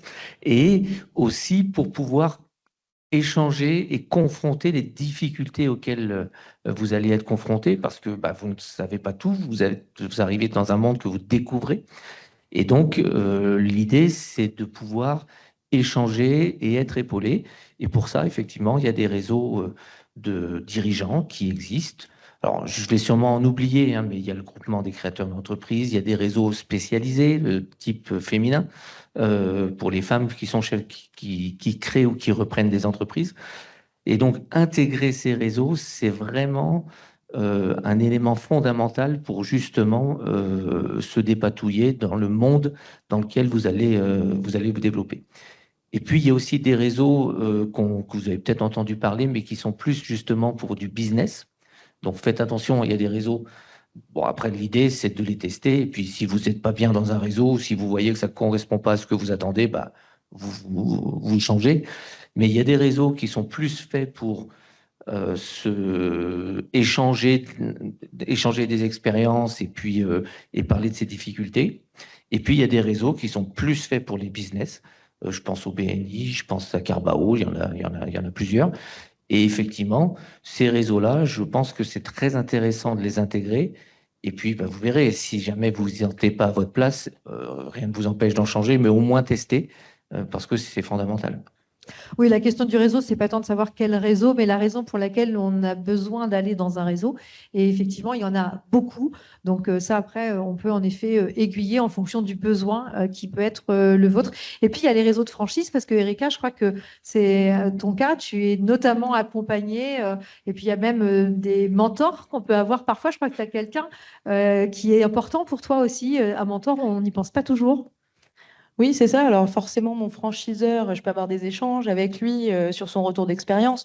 Mais bon, globalement, toute la partie RH qui est la plus complexe avec les collaborateurs, il nous la laisse bien. Voilà. Et je pense que c'était aussi ma volonté d'être chef d'entreprise, c'est de pouvoir aussi communiquer avec mes pairs, donc d'autres chefs d'entreprise. Et donc, voilà, je m'entends très bien avec la franchisée de Rion, et donc on échange sur nos problématiques. Donc, ça permet d'avoir voilà, des regards croisés selon nos personnalités et de voir un petit peu les choses différemment. Donc, ça, je pense que c'est hyper important. Et puis, c'est vrai que voilà, j'ai été accompagnée par mon ancien franchisé, avec qui j'ai travaillé 10 ans jusqu'à ses bilans comptables, ce qui a été très difficile d'ailleurs de me détacher, de voler de mes propres ailes, mais très souvent, voilà, je sais que je peux faire appel à lui. Je sais que si je pense à lui, voilà, la décision va me venir en fait. Je vais avoir la réponse qui va venir parce que c'est vrai que ça, on l'apprend pas. À un moment donné, la salariée qui fait voilà, erreur de comportement sur erreur de comportement, que c'est compliqué et qu'il va falloir s'en séparer et faire une rupture conventionnelle. Bon, voilà, le comptable, il peut nous aider, il va chiffrer, voilà, combien ça va me coûter. Bon, la décision difficile de se dire, ça va peut-être me coûter 5 000, 10 000, parce qu'on se parle quand même de montants assez importants, qui sont difficilement mesurables, mais on sait que ça coûte à l'entreprise, à l'équipe, pour avancer. Ça, c'est des décisions, je pense, avec un mentor, avec quelqu'un qui est déjà passé par là, avec des chefs d'entreprise. Je pense que ça, c'est ce qui peut aider le plus. Donc, se rapprocher de personnes qui le font. Voilà, donc moi, c'est plutôt côté franchise, parce que, voilà, mais en tout cas... En tout cas, le message, c'est de ne pas rester seul. Voilà. Alors, on arrive bientôt, enfin même très vite, au terme de cet échange. Il y a énormément de choses à dire. Alors, ce que je propose, s'il y a des choses que l'on n'a pas eu l'occasion et que vous auriez aimé donner, peut-être commencer par vous trois en tant que repreneurs de l'expérience, parce que c'est toujours ça aussi de regarder dans le rétro. S'il y avait un conseil que vous aimeriez donner à notre public et notamment aux repreneurs qui sont là ou qui envisagent la reprise, Erika, ce serait quoi ton message? Donc effectivement, s'entourer de mentors, c'était mon message. Et puis foncer, parce que voilà, quand on a le goût de la liberté, alors une liberté, on n'est pas tous les jours à la plage, ça c'est sûr. C'est beaucoup de travail, mais voilà, une liberté dans la prise de décision. Et donc, il faut y aller parce qu'à un moment donné, c'est hyper difficile, hyper complexe et qu'il n'y a pas de moment parfait, qu'on ne sera jamais assez prêt. Et donc, voilà, si on aime le goût de l'aventure, comme moi, l'exploratrice, faut y aller. Simeut, ce serait quoi, toi, ton message à transmettre ce soir de cette expérience qui est la tienne? Déjà, de croire en soi. Pour moi, c'est fondamental. Et ne pas avoir peur de l'échec. Je sais que ça rassurait peut-être pas les banques ici, mais on veut tout faire pour que ça marche et les financeurs, les investisseurs, les banquiers veulent s'assurer quand même de leur retour sur investissement. C'est super important. Ils sont là pour ça aussi, pour sécuriser le projet. Mais pour vous, c'est ne pas avoir peur de l'échec et s'y préparer. De mon expérience, j'ai déjà eu énormément d'échecs. J'ai monté des projets qui ont échoué depuis que je suis voilà, adolescent. Si vous avez le goût de l'entrepreneuriat, soyez prêts à ça et croyez surtout en vous. Fabrice, ça sera quoi ton dernier message pour ce soir? C'est difficile d'en choisir qu'un, mais en tout cas, une chose est sûre, c'est que tout à l'heure, en préambule, au démarrage, on parlait de déclic. Les déclics, pour moi, ça a été de me dire, si tu es salarié jusqu'à la fin de ta vie, est-ce que tu t'en voudras de ne pas avoir tenté l'aventure? Et je me suis dit, non, que ça marche ou que ça ne marche pas, je ne veux pas me dire, arrivé à la retraite, je n'ai pas essayé au moins une fois. Donc, tentez. Il y a des entreprises à reprendre et c'est là où c'est difficile d'en choisir qu'un, c'est tenter. Après, soyez bien accompagnés. Ayez un bon expert comptable, un bon avocat, un bon accompagnant. C'est hyper important. Il y a des gens compétents dans la région, donc travaillez avec eux. Et enfin, faites du commerce. Voilà, pas de regret, ça aura été dit en tout cas, pas de regret sur le projet et de l'audace. Eh bien, on va refaire un tour avec nos différents partenaires, j'ai envie de dire, surtout de l'entreprise. On finira par toi, Noël, comme ça tu pourras nous faire un petit clin d'œil de calendrier également. Dorian, s'il y avait, parce que peut-être qu'on a oublié aussi de dire des choses, on en avait tellement en fait pour vous, ce serait quoi toi, ton message ou ton conseil? Alors, en un mot, et il a été donné, on a travaillé la question, j'ai travaillé la question. En un mot, je dirais la confiance. La confiance envers les partenaires, la confiance en soi sur son projet de reprise, la confiance sur les chiffres qu'on a étudiés et qu'on a partagés avec son équipe, la confiance vis-à-vis de l'équipe qu'on va reprendre. Bon, voilà, si j'avais un seul mot, c'est le mot, si je retiendrais le mot confiance, qui regroupe un peu toutes ces notions qu'on a évoquées. David. Oui, alors moi, ça serait sur la partie recherche de cible, puisque pour certains d'entre vous, vous êtes en train de chercher avidement une cible à reprendre. C'est que le temps passe vite. Quand on étudie un dossier, on va étudier un deuxième dossier, un troisième dossier, etc. Et tout ça fait qu'au bout d'un moment, on peut arriver à court de ressources. Donc, c'est vraiment là, dans cette phase de recherche de cible, de démultiplier les possibilités, de rencontrer un maximum de personnes qui peuvent vous aider à trouver des cibles. Et surtout de ne pas perdre de vue ce que vous souhaitez, c'est-à-dire à terme reprendre une entreprise qui va correspondre à votre projet. Donc tout de suite, dès que vous avez un dossier, de vous projeter dans la partie stratégique de ce que vous allez pouvoir faire de cette entreprise, le commerce, le développement de cette entreprise, et comment vous allez vous retrouver dans cette entreprise. On ne vous demande pas forcément, enfin moi c'est mon conseil aussi, c'est de ne pas vous transformer en expert de l'analyse des chiffres d'une entreprise, en expert de l'analyse juridique d'une entreprise. Pour ça, vous avez des personnes sur qui vous appuyez, experts comptables, avocats d'affaires, etc. Mais vraiment, vous, d'avoir la vision stratégique de ce que vous pouvez faire de cette entreprise. Là, on parlait du profil, puisqu'on a des profils ce soir, du profil du repreneur professionnel. C'est ça, celui qui cherche à reprendre, mais qui ne reprend jamais. Par contre, il devient super pro de la technique. Voilà, exactement. C'est surtout pas ce qu'il faut faire. Donc, ne devenez pas repreneur professionnel. Il faut que vous soyez chef d'entreprise professionnel par la suite. Mais la partie reprise d'entreprise doit être relativement rapide et courte. Isabelle. Alors moi, je dirais que ce qui est important, c'est vous. De bien vous retrouver dans le projet que vous allez mener. Et de par mon expérience, ce que je voulais vous faire passer, c'est que la différence entre un bon projet de reprise et un mauvais projet de reprise, c'est vous. C'est votre capacité à convaincre, c'est votre capacité à vous mettre dans le projet qui va faire toute la différence. Quelquefois, on reçoit en jury initiative des dossiers qui, sur le papier, ne sont pas forcément très vendeurs. Bon, voilà. Et quand on rencontre le porteur de projet, on se dit, mais oui, ça matche très fort sur ce projet-là avec cette personne-là. Donc, ce n'est pas parce qu'un projet ne sera pas forcément super vendeur pour les partenaires qui ne va pas fonctionner. Donc, c'est vous, votre capacité à vous remettre en question, à vous projeter dans l'avenir, à avoir des objectifs réalisables. C'est tout ça qui va faire la différence. Merci Isabelle. Daniel. Alors, moi, j'aurais deux éléments. Donc, si on se positionne avant la création, le premier élément est d'une banalité rare, mais reprendre une boîte, c'est bien. Encore faut-il la reprendre au juste prix. Parce que c'est quelque chose qu'on constate souvent, des boîtes qui sont surévaluées. Il faut savoir qu'on reprend une boîte, on la prend sur ce qu'elle est, on ne la prend pas sur un potentiel ou ce que vous pensez en faire. Donc ça, c'est le premier élément important, d'autant que si vous la rachetez trop cher, vous allez en payer le prix, c'est le cas de le dire, pendant des années. Et le deuxième élément, qui est souvent occulté par les repreneurs d'entreprise, il ne faut pas sous-estimer les cédants. Parce que souvent, les repreneurs ont étudié les points faibles pour lesquels il y a des plans d'action qui ont été faits, mais ils oublient de voir les qualités du cédant. Et souvent, quand on reprend une belle boîte, c'est que le cédant, il n'est pas si mauvais que ça. Et il faut essayer aussi de s'en inspirer.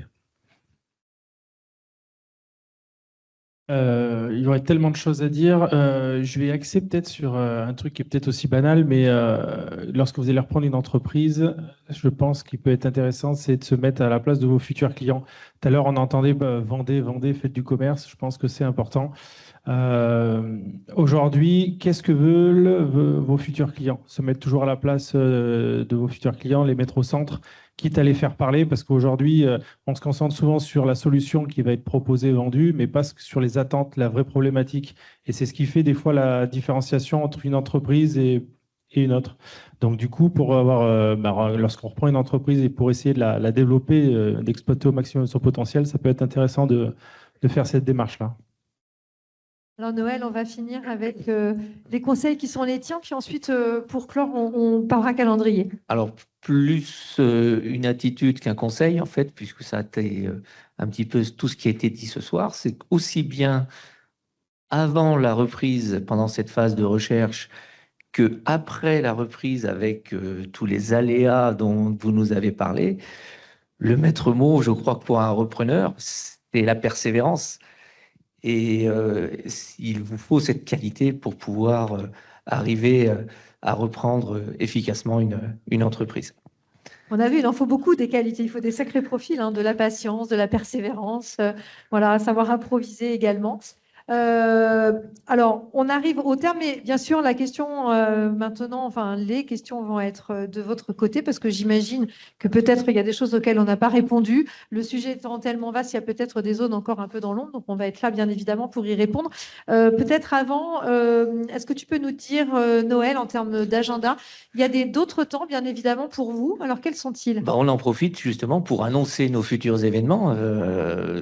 On va avoir le forum Oser l'entreprise en novembre prochain. Donc, il aura lieu dans nos nouveaux locaux, hein, comme nous l'a dit le président tout à l'heure. Le forum Oser l'entreprise, c'est pour tous les créateurs et repreneurs d'entreprises, pour avoir en un seul lieu l'ensemble des acteurs de la création, du financement, de l'accompagnement. Donc, c'est un événement majeur pour nous. Plus près de nous, à Morning Créa, donc c'est des petits événements qu'on réalise dans les territoires en partenariat avec les communautés de communes, où l'objectif, c'est de sensibiliser à la création ou à la reprise d'entreprise avec la découverte d'entrepreneurs locaux. Hein. Donc, on sera à Ambert au mois de juin, on sera à Thiers en septembre, voilà. On va également réaliser un événement sur la franchise au mois de septembre. Donc là, ça va être pour justement pour les créateurs ou les repreneurs qui souhaitent entreprendre en franchise sous toutes les formes. Hein. On dit franchise, mais c'est tout ce qui a trait au commerce associé. Et puis, on a notre événement Oser au féminin l'année prochaine. Et là, c'est dédié pour les femmes qui veulent entreprendre. Voilà, et puis, il y a la partie formation dont on a évoqué tout à l'heure, Cap Excellence Dirigeant. Voilà, j'espère que vous avez pris note sur vos agendas. Oser l'entreprise, c'est le moment où on va les dérouler la pelote, je crois, et où vous pouvez rencontrer tous ces partenaires et ces experts qui œuvrent pour vous. Parfois, on croit un peu dans l'invisible, mais en fait, ils sont bien là. Et donc, c'est des moments importants pour aller confronter ces projets. Je propose qu'on vous tende le micro si vous avez des questions. Alors, tant à nos 3 repreneurs de par leurs expériences bien riches qu'aux différents experts sur les différents sujets abordés. Y a-t-il des points ou des questions qui vous restent encore, sachant que bien évidemment, on a un temps très convivial qui nous attend après et que si vous avez des questions peut-être plus individuelles, vous pouvez bien sûr aller au-devant de chacun de nos intervenants.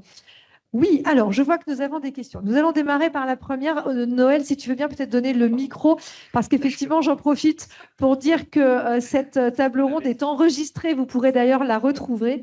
Et si on veut entendre des questions, il faut le micro. Monsieur. La question est toute simple. Nous, on n'a pas un projet de reprise d'entreprise, mais plutôt une création. Cela étant, on aurait aimé également avoir un rendez-vous en tête-à-tête avec un des managers de la CCI. Ça aurait été important de commencer à nous guider parce que le projet, nous, on l'a déjà un petit peu avancé. Mais on aimerait bien maintenant aller un petit peu plus loin. Je crois que vous êtes au bon endroit.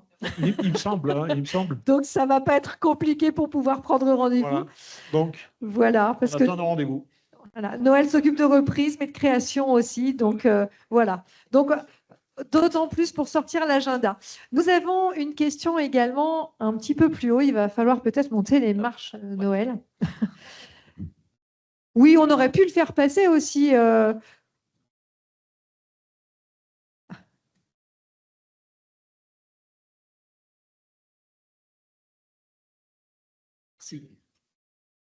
Oui, bonsoir mesdames, bonsoir messieurs. Je suis désolé, j'ai un point que j'aimerais évoquer, qui n'a pas été évoqué ou très peu. Parce que quand on reprend une entreprise, je été repreneur, créateur, je suis cabinet d'accompagnement professionnel et chef d'entreprise. Et quand on reprend une entreprise, il n'y a pas que l'entreprise à reprendre souvent. Il y a souvent les locaux, les biens dans lesquels s'exerce l'activité. Et ça, il y a beaucoup de questions qui sont très peu résolues.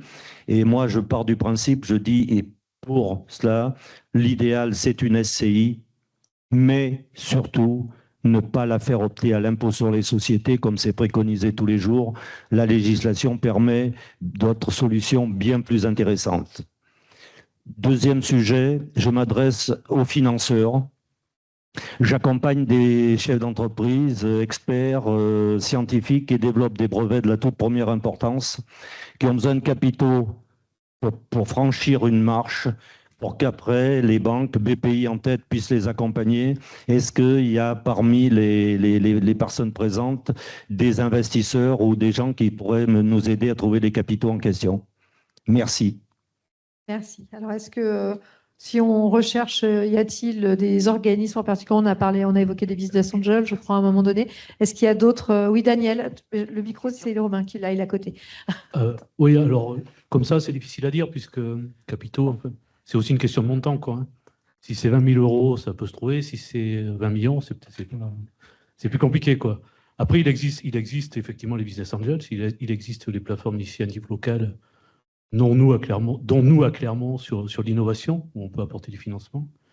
Et on peut même apporter du financement sur de l'antécréation, sur de l'étude, sur du financement de phase d'études préalables à la création. Donc il existe quand même des dispositifs, et puis après, une fois que vous créez, vous pouvez solliciter BPI en fonction des secteurs d'activité.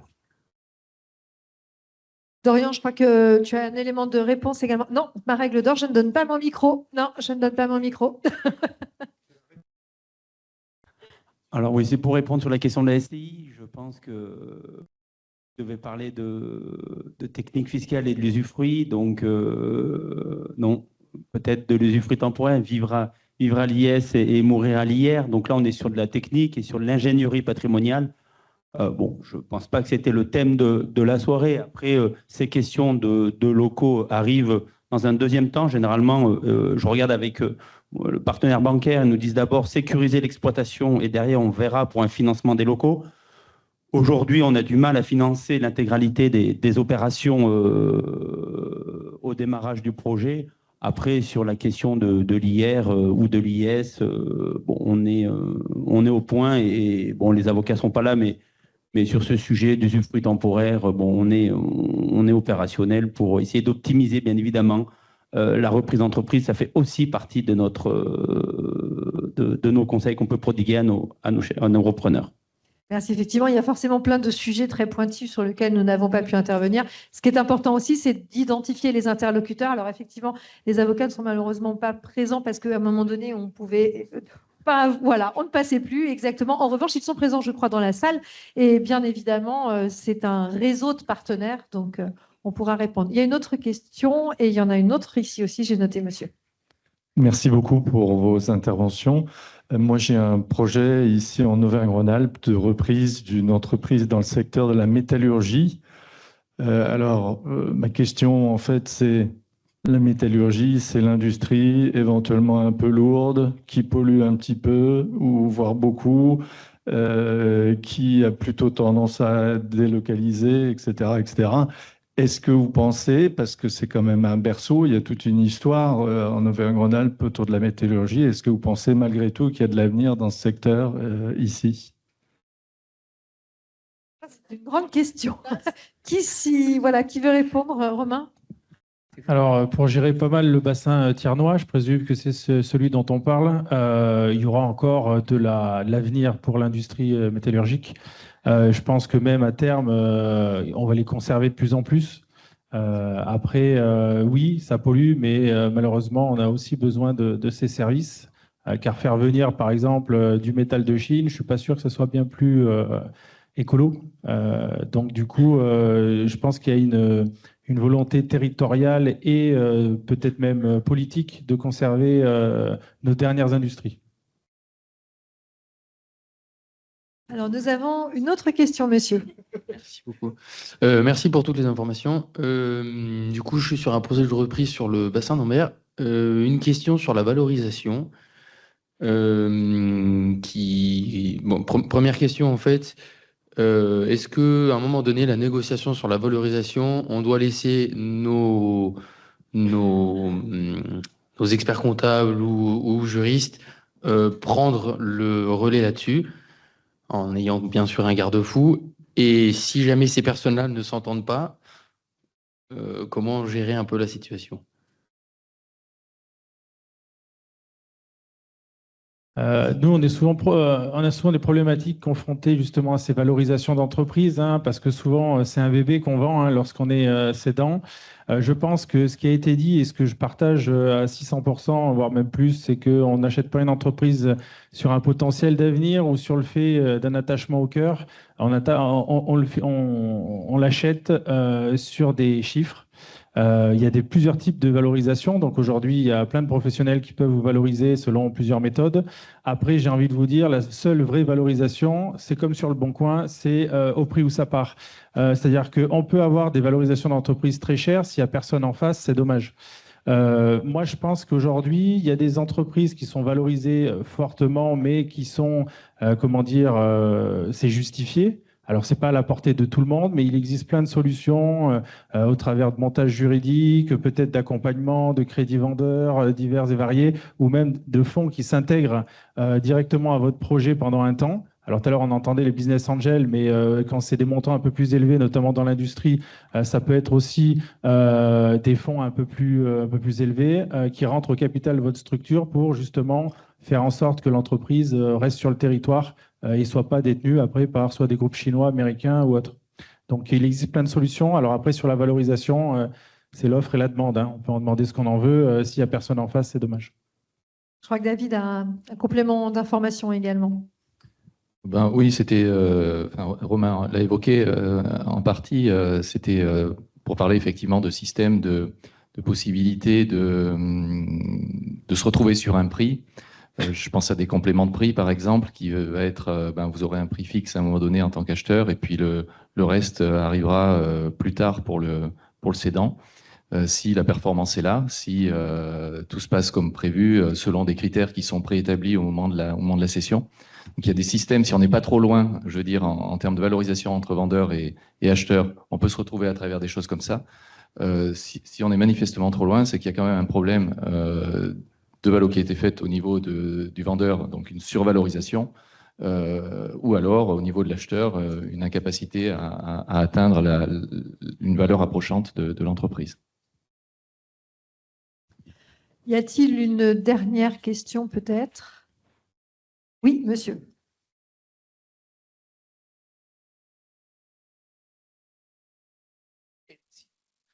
Bonjour, merci pour vos présentations. Donc moi, je suis au stade de la recherche et je cherche en fait, j'ai du mal à cibler la taille de la société parce que finalement, quand j'entends qu'il faut 30% d'apport, d'autres disent 20%.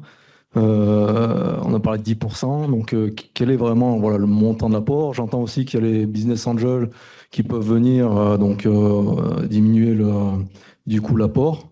Mais en fait, et quand je vais discuter finalement avec les banquiers, ils me disent amenez-moi le projet avant pour savoir combien on peut vous prêter. Mais du coup, moi j'ai besoin de savoir aussi quelle taille de société laquelle je peux prétendre avec tel apport, quoi.